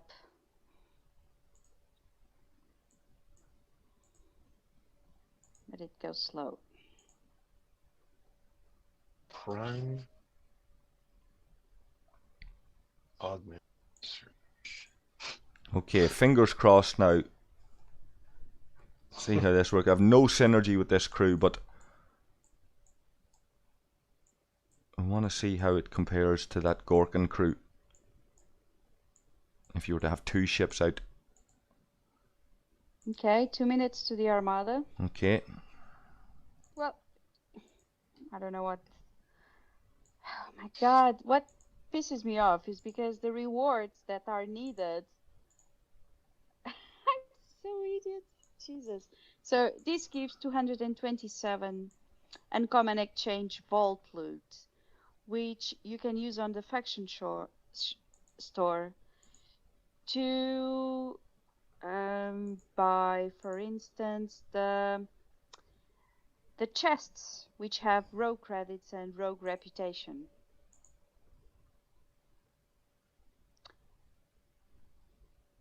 And you can use it as well to buy uncommon uranium. So in order to upgrade the ship, you have to do the armadas. And in order to have the rogue reputation, to have more rep, you need as well to do the armadas. Oh no. No. No, it's the exchange high. Oh yeah, you can have also rogue reputation using the loot from the armadas, but you can also use. Oh, that's funny. You can use the Eclipse security codes that you buy from the hostiles, that you gain from the hostiles, to buy also rogue reputation, rogue credits, and uncommon Eclipse directives to make armadas. So this is all very promiscuous. That's my idea about all of this. They all relate inside themselves, and it's like a big net of what does give you what, and Yeah. so yeah. So that's it. You grind hostiles to get these directives, rep, and credits. And then you do the armadas to get what they call the exchange heist loot, which is rogue credits and rogue reputation. Which is funny. And the uncommon parts as well.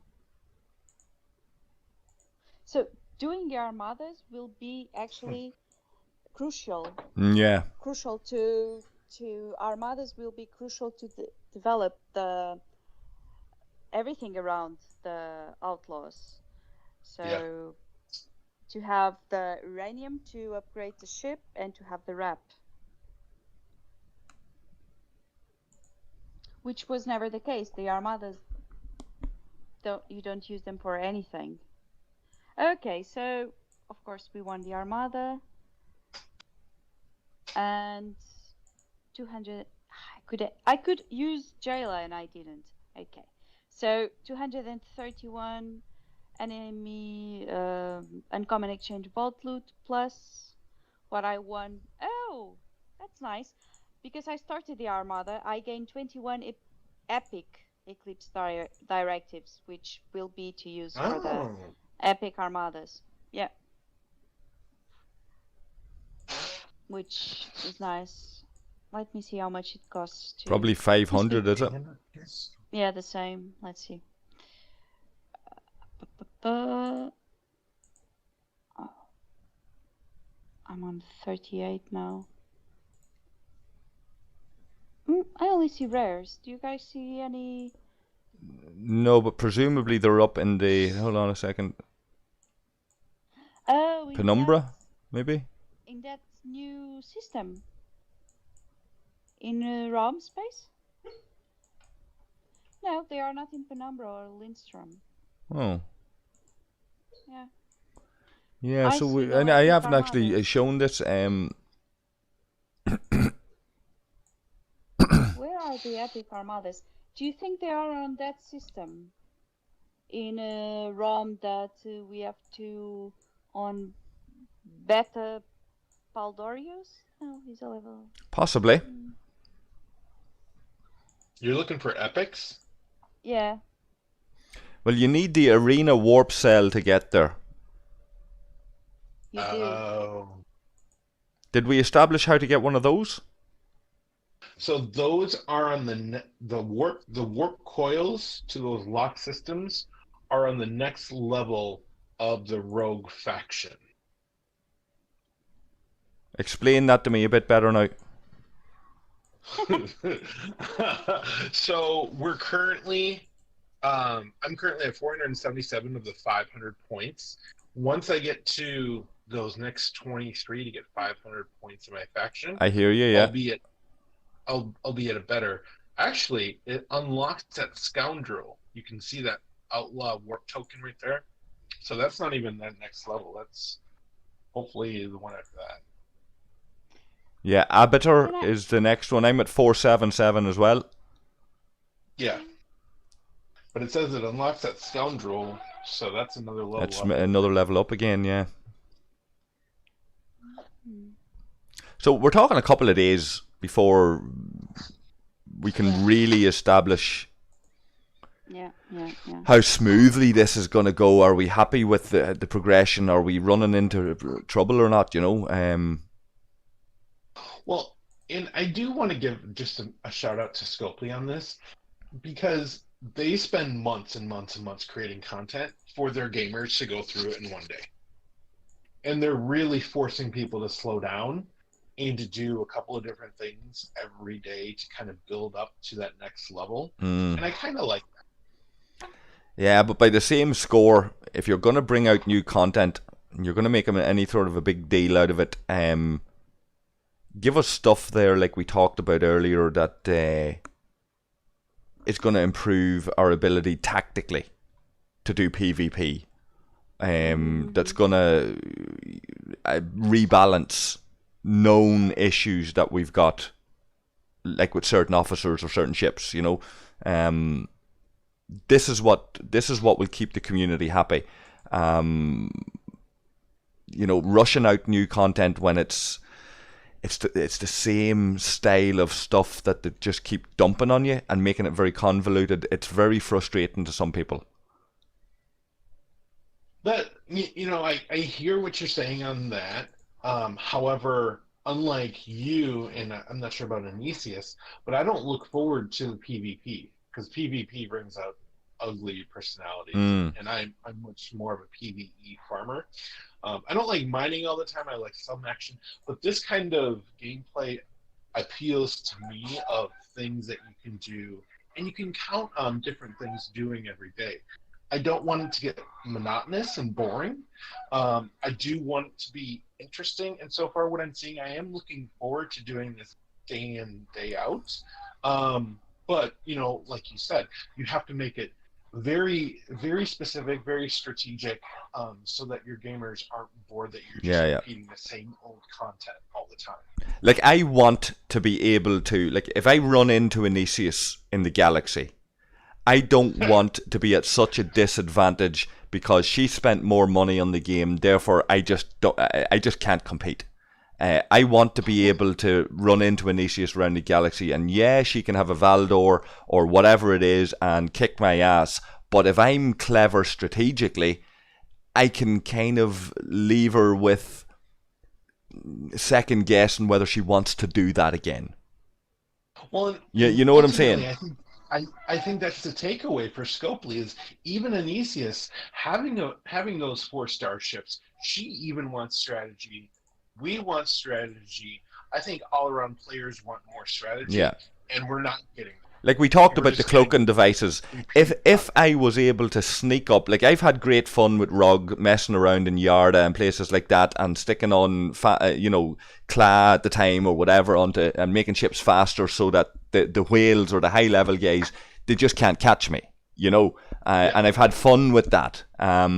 And a bit of banter with the lads that have done that in Rog with and that.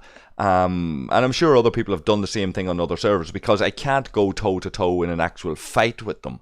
But if it were a case, for example, that Inesias is shielded up, so therefore she can't fire her weapons, and I get to do that wee bit of extra damage if somehow I can locate her. Where we're talking about a battle triangle that'll balance out shielding or not shielding. If your Federation, for example, maybe you've got a special limited ability like shielding that locates trace particles of something that indicates the potential for a shielded ship. And while their weapons are down... If we go back to PC gaming of Star Trek, there is a very weak ship, a Federation ship that emits a tachyon field and can detect cloaked vessels. Exactly. It is escorted by battleships to specifically take out those cloaked. So imagine you've got the Federation ability that can detect tachyon emissions, right? You've got your Saladin waiting nearby, right? Because you've got a cloak up, you have no shields, you have no weapons you're able to fire in that moment. So I can get in with my Saladin and do serious damage if I happen to come across and I'm willing to search for Inesias. Right? But likewise, then the other side of it is if you have a cloak, you're harder to find, and you can arrive just at that beautiful moment when nobody thinks you're there at an armada, for example, and upset everybody's armada, and one ship could do serious damage turning up in the middle of an armada, One good thing I think about with the cloak is you could stalk your prey. So you go to the system, they're NPC hunting, you wait until they have half a hull, you decloak, and then just jump on them. Absolutely. I think that could be something that could be really fun with that. Absolutely. And it gives me hope. They're stupid. Go ahead. If they're not hunting with that other ship that can detect cloaked vessels. Right. So I think it could be a lot of fun. I just think it's gonna require a lot of them to rethink how they're doing this game. Yeah. Now they did say when they removed the hiding under the planets, right? Where is it?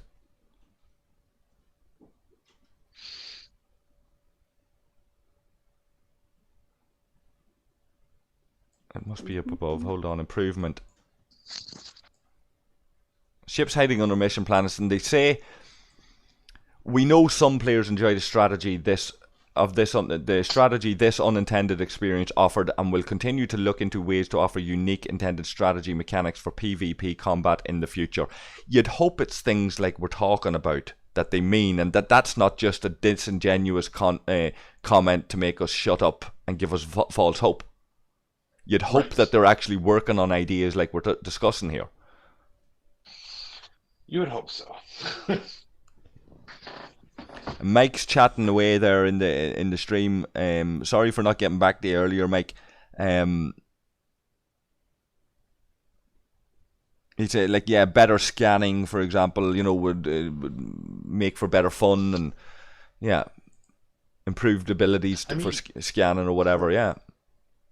That was something I was even thinking of, is allow them to scan stuff.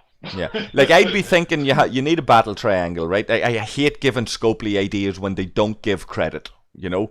Right. You know, I hate giving them ideas. I hate it when I know that the community panel has been actively out there gathering up ideas from the players, putting it out there. We know that the community panel stuff, and certainly in its earlier days, was watched by keen eyes, and the failure to recognise that there's a group of players there who are coming together and developing and fleshing out ideas for improvement of the game, and then you see those things happen. The inability to say thanks to that group of players really leaves a sour taste in my mouth. But however, I'm in the stream with you guys. I'm going to imagine that nobody else is listening for a moment, and the way I would consider this happening is you have a triangle again. It's rock paper scissors deal, kinda, right? But you give every faction, Romulan, we're talking Romulan, Federation, and Klingon, you give them all 2 abilities, and it's really there's 3 or 4 abilities out there, but you only get 2 of that. So both Romulan and Klingon will get cloaking. That's one ability. A mining boost for Federation, say, and Romulans. Right? So Romulan's 2 abilities is mining boost and cloaking. Federation is scanning boost and mining. Klingon is scanning boost and cloaking. You with me? Yeah. I think there's a missing component there. Right. What I have seen from other games is Romulans, they have speed. Their ships are super fast because they're Romulan ships at the core of them. They're built to stalk and get the hell out of there as fast as possible, because they're not really meant to go head on head. Okay, so replace your mining ability with speed. Well, and then Klingons, their weaponry is very strong. And then the Federation has incredibly strong shields, which is actually true in this game. And so that could be another triangle. One of the things we discussed way back in some of the panels is the ability to drop your shields to give yourself a boost in another way. You leave yourself seriously vulnerable, but you get some other boost out of it. Yeah. Or turning your shields on and off. Exactly, yeah. Because starships don't travel around the galaxy with their shields on 100% of the time. Exactly. And there's so many situations where you can't fire when shields are up. Right. Well, I mean, that kind of leads to, I think there should be away team missions. And doing more things with your crew. And even implementing what they do on timelines to a certain extent. Of selecting your away team, and it can go in with the crew. I think that could be a really fun component as well for additional missions to do. But I think it's kind of like there's so much content they do, and they kind of stick to this really limited scope. Yeah, I get the feeling that Scopely don't want to do it anyone else's way. They want to do it their own way. Like they're even rewriting fucking canon, for God's sake.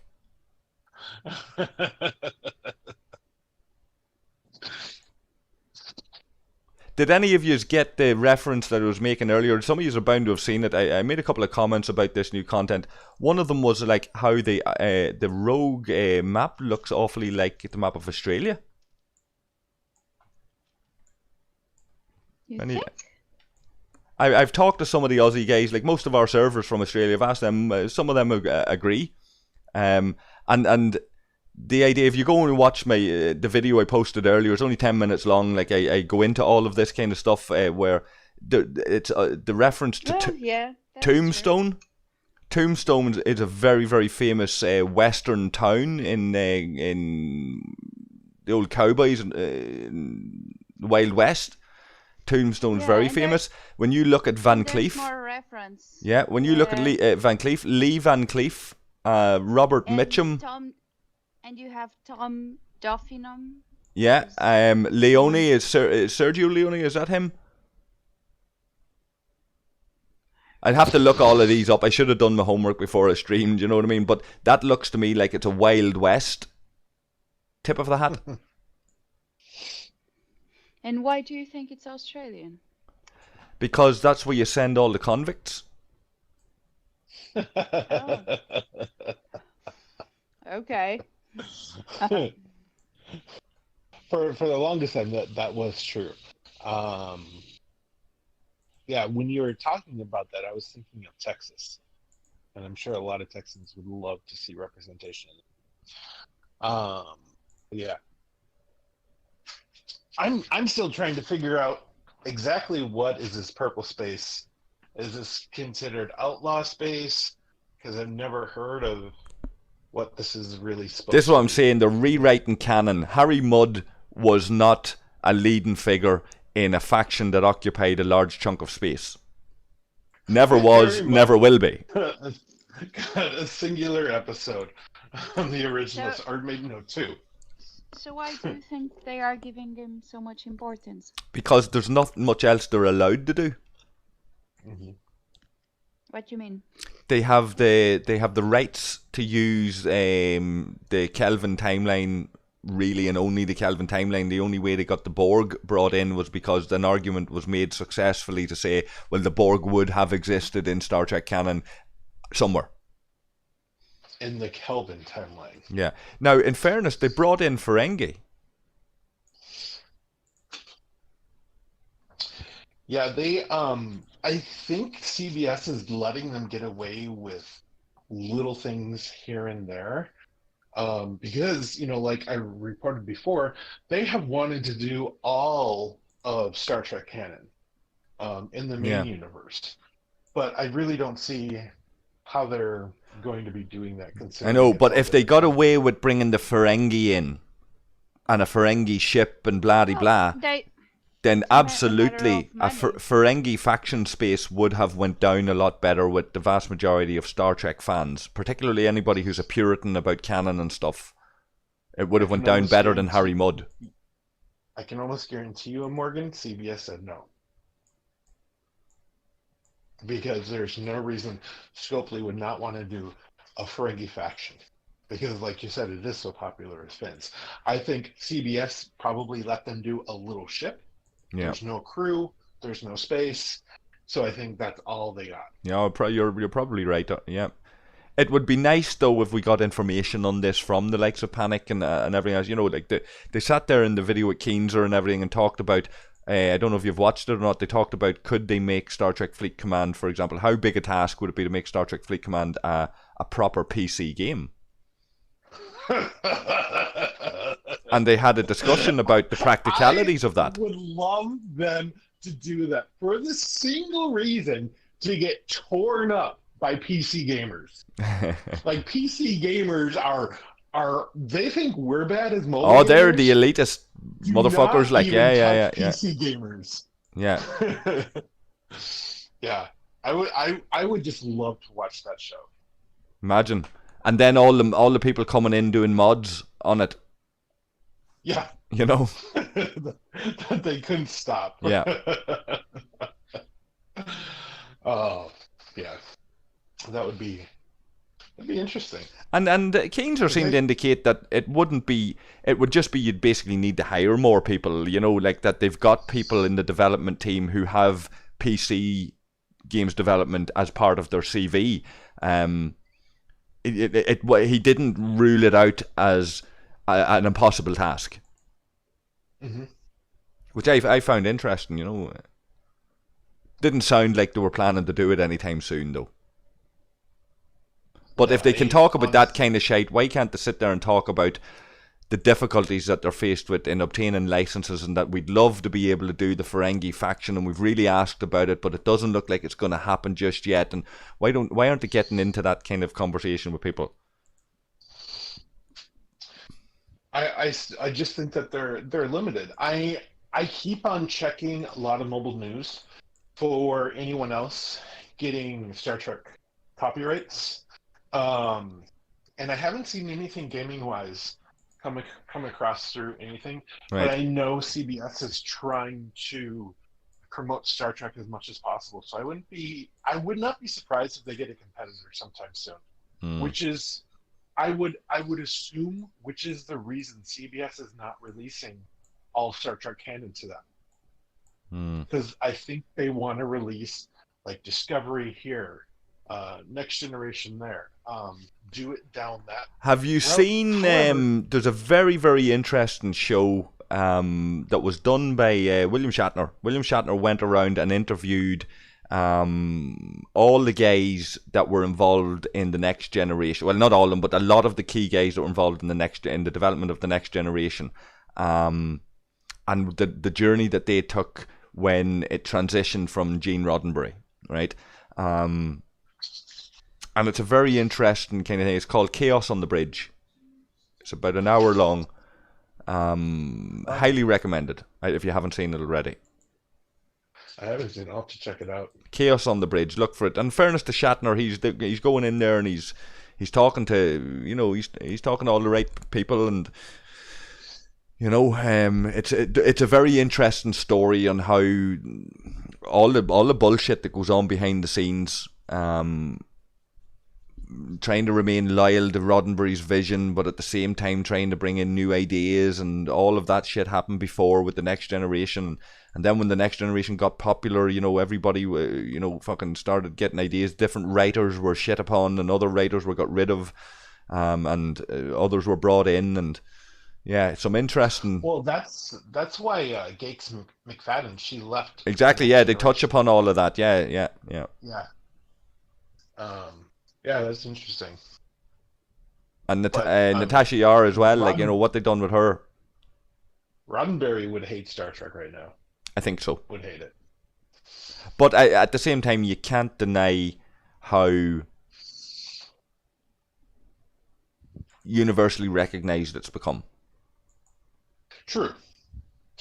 He just believed in true utopia and no discord, no conniving behind people's backs. Yeah, well, but he has a point. Like a vision of humanity where in 200 years' time we've evolved, we've taken hold of our evolution, and we've embraced characteristics that we want to believe is the best version of what humans can be.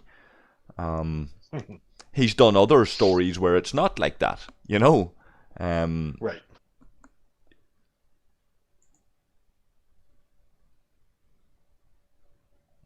There's a big argument in that, myself and yourself, for Discovery, Pike. I love Discovery. Picard, what would Roddenberry think of this? I know he would. I know he would hate Discovery, but for all the different reasons, everyone else hates Discovery. Before I watched that documentary that Shatner done, I would have thought he'd be disappointed in how they've just attached a load of political messages to his vision. However, oh God, no. I think he actually might be closer to what Discovery's doing than what they've done with Picard, say. I mean, Picard's political. Picard's super political. Oh, aye. But Picard also is full of all of all the conflicts and shit. He didn't want conflict between individuals on the bridge. Which is why in Discovery, when the first officer tries to take command from the captain, he would not hear any of that. But yeah, I mean, Jerry Ryan, I love her and I follow her on Twitter. Fine woman. She was approached by someone about how political Star Trek has gotten, and she's like, "What have you been watching? Star Trek was political in the '60s. Yeah. Like seriously." Yeah. And that's always my biggest beef with some people when they say Star Trek isn't political, because I've always asked. But it's closely related to all of it's the zeitgeist of the era we live in. you know, the people become political for the sake of being political, whereas Well, back in the think '60s, what it you were is. dealing with human rights and civil rights, you know, and how there were people who are going, well, no more will we isolate. Well, I think what it is people feel the political divide in their countries that they live in more so now than they ever did in the 60s. Yeah, And they feel that come through in Star Trek. yeah, And one side might say they don't agree with what Star Trek is talking about, and the other side says, well, we fully support it. But they also feel that strong divide. So I think that's where a lot of that is coming from. yeah, But those people also have to remember, you know, the first interracial kiss was on Star Trek, the original series. yeah. The half black and half white man hated the half white, half black man. Like, I really no one like the understood the idea, for differences. example, that the Maquis in Voyager, Mhm. these are a breakaway rebel outfit who are regarded as terrorists by the Federation, by humanity. But when you start to watch Voyager and you get the story of the Maquis, you realize that these are disenfranchised people who wouldn't be labeled as terrorists if they weren't forced to fight for their rights and their liberties, you know.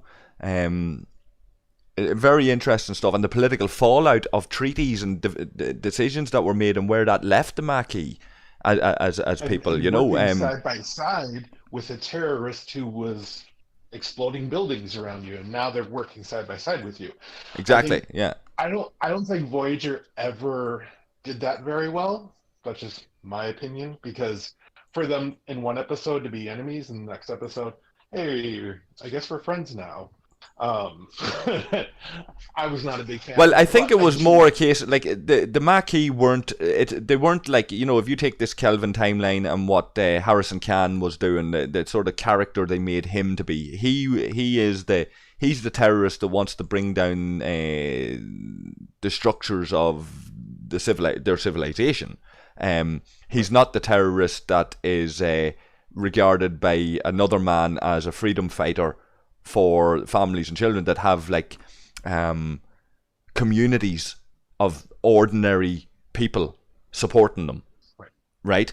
There's two very, when like the word terrorism in itself is a very taboo word to use in the modern world, and was for a long time. And for me, Voyager was it was ahead of its time before terrorism became such a concept in the mind of everybody with everything that's gone on in the last 10 years, say. But terrorism was always there, particularly like it's particularly relevant to this country where we live, where there were people who were ordinary people who came from their community. It really resonated with me, for example, what they were doing with the Maquis, in the sense that you can call them terrorists, but these are actually ordinary people who are in a situation that many don't maybe realise how bad it can be for them, or how they've been shafted by international agreements or, you know, treaties that have been signed, and this is the rule of law now, but that there are entire communities who are disadvantaged. The Maquis represented that kind of thing for me. Represented the kind of like apartheid South Africa, you know, you know, these kind of things where entire groups of people were. Who I feel did that better was Deep Space Nine, because the Federation came into the starbase. It was now manned by all these ex-terrorists who took it away from the superpower, and now the Federation had to work side by side against these people. They didn't know them; they just knew that they had done all these horrible acts on their home planet in self-defense. And it was kind of interesting to see them choose sides with. Do we believe the Bajorans, or do we believe what the Yeah. No, I have to, I have to say, the Bajorans were represented more as the group of terrorists who had come around to peace negotiations and had tried to, set up a new government. We've seen that happen a lot of time. That was probably a little bit more like the South African situation, in fairness, the Bajorans thing. Mm-hmm. But it resonated with the political events of the time, is what I'm saying. Right. Right. It gave the perspective to the discerning eye to say, well, everything isn't always as simple as it's made out. And so it's not just about sexuality or the color of your skin. It's about entire communities of hundreds, thousands, millions of people sometimes. I mean, you're describing what's happening in the United States right now. We have turned into war zones across all of our states. There are giant mobs of people saying, we're sick and tired of being treated this way. You need to treat us better. And that for me is resonating because, as you know, I live in Minneapolis. My whole block was destroyed. Every building, every business was destroyed. We had white supremacists like targeting the block I live on. We had to go up there and say, get the heck out of our neighborhood. And so for me, this is like really emotional because it's really resonating with me. Like this is now part of my new reality. And Minneapolis is a community where we talk to our neighbors, we say, and then all this stuff happens. And we're like, oh my God, now which side do we take? Because a lot of us are very neutral in this. Yeah. And we're like, we don't believe that people should be hurt that way or penalized that way. Also, at the same time, our entire city is collapsing down right in front of us. And so it's one of those things that you can definitely go back and rewatch right now, especially if you're in the United States, and say, oh my God, I really identify with the series right now. And it might give you some sort of comfort to know that there is going to be eventually an ending. But like for everyone in the United States right now who's by a major metropolitan area, this is happening for all of us right now, and it is crazy. I mean, we had gunshots going off every night, and a lot of people are going out and buying guns.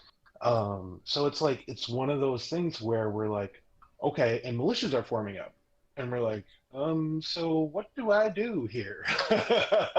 So like for those of us, yeah, and I'm not saying this to exaggerate. I'm saying that because we're getting these flyers on our door about all of these activities, about we're meeting as a group here, and we had to go out into our own businesses after hours and kick away Molotov cocktails that were being thrown at our businesses by cars because we needed to have those grocery stores open. We needed that business to survive. So we went down there and we didn't know what was going to happen, but we knew that we had to save our community. And so like all these things were very real. George Floyd was murdered a block from my house. And so I'm like literally in that epicenter. Fuck, right. And things are still going on. Things have calmed down relatively, but that community and that chant and that voice is still very strong and still going on. And we just had more murders during the 4th of July weekend of people that didn't need to be murdered. And so, you know, now we're like defunding the police. And what does that look like? We have our president saying, if you vote Biden, that, you know, your place is going to look like Minneapolis. So he's targeting us and saying we're the worst place in the country. And so we're like, no, we're not. There's actually really good people who live here who care about the community. That guy's a jerk. Oh my God. and so it's one of those things that for you to talk about this, it just like kind of reminded me, like there were several nights where I was like, okay, we got to make sure our alarms are set. We actually had to go and check our properties 5 times a day for about a week to make sure there were no explosives, because when we had our Black Lives Matter signs up in our yard, we would get notes overnight that says, take down your sign or we'll burn your house down while you sleep.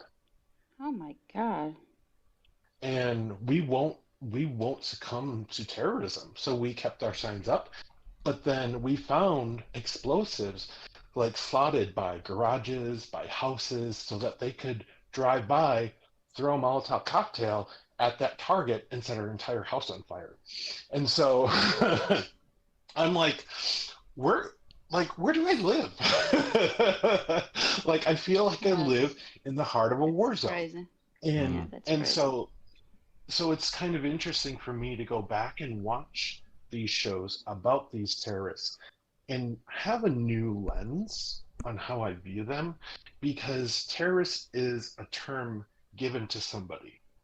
It's not how they view themselves. Yeah. And so that in itself has made me really rethink a lot of that's the interesting. stuff, and go back to watching Star Trek, because it was so ahead of its time, especially Deep Space Nine. Yeah. And terrorism's used as a blanket reference to, I suppose it's a derogatory term against anybody. It has been used as a derogatory term against anybody who basically challenges the status quo. Right. And it means that a white supremacist who throws a Molotov cocktail at somebody who's campaigning for civil rights can be regarded the same as a black South African who had to live under apartheid, and everything in between. The word terrorism needs to be broken down. To be honest with you, it's not a reasonable term in the way it has been used by certain governments whose interests were challenged. I could go into a whole big spiel about that. Like, I lived through a time, I was young, but I remember times like you're talking about, Jansen, where bombs were going off, people were being shot, people were being targeted because of their religion, because of what part of a city they lived in, all of this kind of stuff. And entire communities and young people were getting drawn into a war, but yet they were terrorists, You're talking about the IRA? I'm talking about both sides. There were paramilitaries on both sides who, like Jansen said, they didn't see themselves as terrorists. They seen themselves as fighting for their community, their side. Well, and that's the funny thing that a lot of people don't realize about what happened in Minneapolis when our city was burning, is that the people who were basically saying, get rid of your signs, we're coming in. Everyone who was bombing everything, they weren't from Minnesota. That was the craziest thing. They had come in from Illinois. They had come in from all the surrounding states. And it was so funny because when the protesters were on the streets, they were like, who are you? And they're taking video. They're like, we don't know who these people are. And so that's the interesting thing for me, and kind of the refreshing thing, knowing that Minnesotans are actually trying to stop this, that our community is better, and they're not going to divide us. They actually got us all together. Yeah, well, maybe that is the silver lining. Maybe there's a very interesting story. I'm going to finish off the stream with this story, and ask you to see if you can bring that round to a Star Trek Fleet Command thing, as in what would be representative of modern events if it were to be translated into a Star Trek Fleet Command story. But I want to tell you this story. It's an old African kind of thing, but and I'm very fond of this story. I've repeated this to a number of different people, where a really shitty situation can also be looked upon as a positive situation if you adjust your view, right? And it's a story about an African chieftain who his best friend, one of his somebody who he grew up with, but his friend was not born into privilege the way that he was. He was born and he was going to be the next chieftain and so on, and his friend was not. So his friend was given a place of honor alongside him when they would go out in hunting parties and things like this. His friend would be the only one that would be allowed to get so close to the chieftain that he would load his rifle for him. He would be the one that would attend to him. And these were lifelong friends or whatever. But the friend used to irritate the guy when he became the chief and all that. There, it used to irritate him because every situation he'd always have this comment where he'd say, "No, this is good." And on one particular, but the chief, and he was friends with him, he let it go, like, because he was his mate. But on one particular day, they went out and they were hunting. Your man loaded the rifle, handed it to him, and it backfired and blew off the chieftain's thumb. And this was sacrilege. This was terrible. The entire hunting party was the chieftain's after getting injured and he's after getting hurt, and automatically blamed the guy that loaded the rifle, his mate, the friend. And throughout all of the hullabaloo, the chieftain, he ostracized your man, got him locked up, and you've injured the chieftain, you have to go and be locked up, and you're going to jail basically, and whatever. And that was all right. That happened, and the chieftain went away and healed, and he replaced your man, and they went off on another hunting party later on when he was better. And they strayed a little bit too far beyond their boundaries, and they got captured by a cannibal tribe. And the cannibal tribe, they kept everybody, but they let the chieftain go because he wasn't whole, and in their culture, he wasn't good to eat, basically, because he wasn't a full human being. So they released him, and let him go. So on his big long walk home, thinking about things, he realized that when his mate seen his thumb get blown off and said, no, this is good, and the ensuing reaction from everybody, how can this guy say that the chieftain, after getting injured and badly injured at that, how can he say that this is good? He has to go to jail. He reflected on all of that and thought, well, my friend was actually right. He was right. So he set his mind to, as soon as he gets home, he's going to release the friend, and he's going to make a very big apology to him and tell him that he was wrong and that he shouldn't have locked him up in the first place, because it was good. It saved his life. So he done that, and he got back to him, and when he done that with his mate who'd been locked up for whatever period of time, he was like, no, this is good. And the chieftain says to him, like, how can you say to me, after all of this, how can you say to me that this is good when I've had you locked up here wrongfully for years? You've been one of my lifelong friends and all that there. How can you turn around and say what I've done to you is good? He says, because if you hadn't locked me up here, I would have been with you. That's so funny. That's interesting, yes. You know, it's a bit of a long story. I love it. From the first moment I read it, I love that story. Like, Yes, and yes. it's all about perspective. It's all about looking for that thing. So what you're saying there about Minneapolis, Jansen, what you're saying about what's going on there, maybe the good thing out of this is that honest, decent people with families, I'm not talking about people that'll just follow the status quo and want to keep everything the same. I'm talking about discerning, intelligent people. Maybe they will come to the fore and show leadership now when it's badly needed, in ways that's not necessarily people being vocal about it. You know, I'm not talking about going into politics and being on TV and talking about things and representing groups. I'm talking about your honest, decent person who has kids, there's trouble on their street, and they're going, don't bring your trouble around here. And maybe people will become empowered to take back their own communities, essentially. Mm-hmm. You know? Definitely. In this country, through all of the conflict and all the terrible things that happened, leaders did emerge. And one of the sad things, to my mind, of periods of turmoil like that, when they pass, is that once it goes quiet, it creates a vacuum where when real leaders are needed, you get people who are self-serving and looking out for certain interests who fill that vacuum. Those pretenders cannot compete with real community leaders if they emerge through adversity. That's my firm belief. Like, I've seen it, and my firm belief would be that will be the case in America or anywhere that this kind of stuff happens. Yeah. You know? I agree with that. And in Star Trek terms, if you were to write a script for Discovery or for any of them, where would you go with it? Would you have to create an entirely new angle to reflect modern events, or could you go back to your... I think Discovery's going to be going there this season, because when Burnham goes into the future, the Federation has all but fallen apart. Okay. And so I think it's going to be a theme of, I'm hoping, now it was written and it was recorded and everything before all this happened, but I'm hoping it's going to have a sense of unity to it. Okay.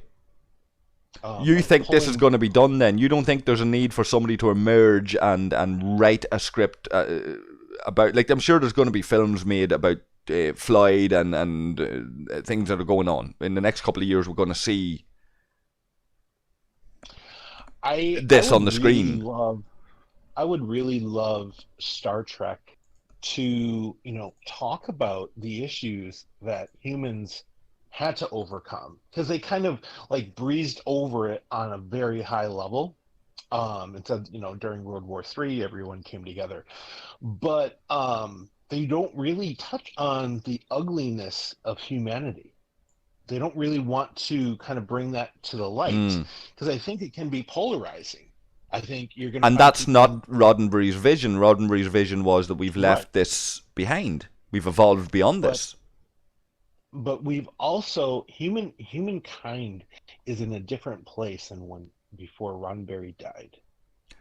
Oh, I wouldn't say that at one bit.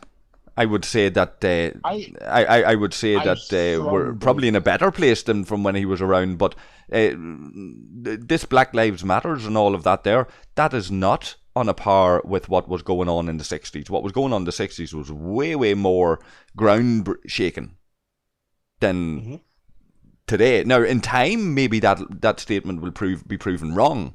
But as I sit here now, Rosa Parks done an awful lot more for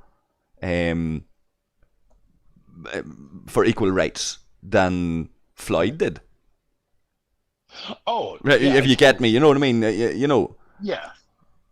What I'm saying is that during the time when Roddenberry was doing Star Trek, through all of the Star Trek series, I think there has been such a buildup of tensions to this point where we're at right now, and I think it might be differently where you are. I think it's very unique in the United States right now.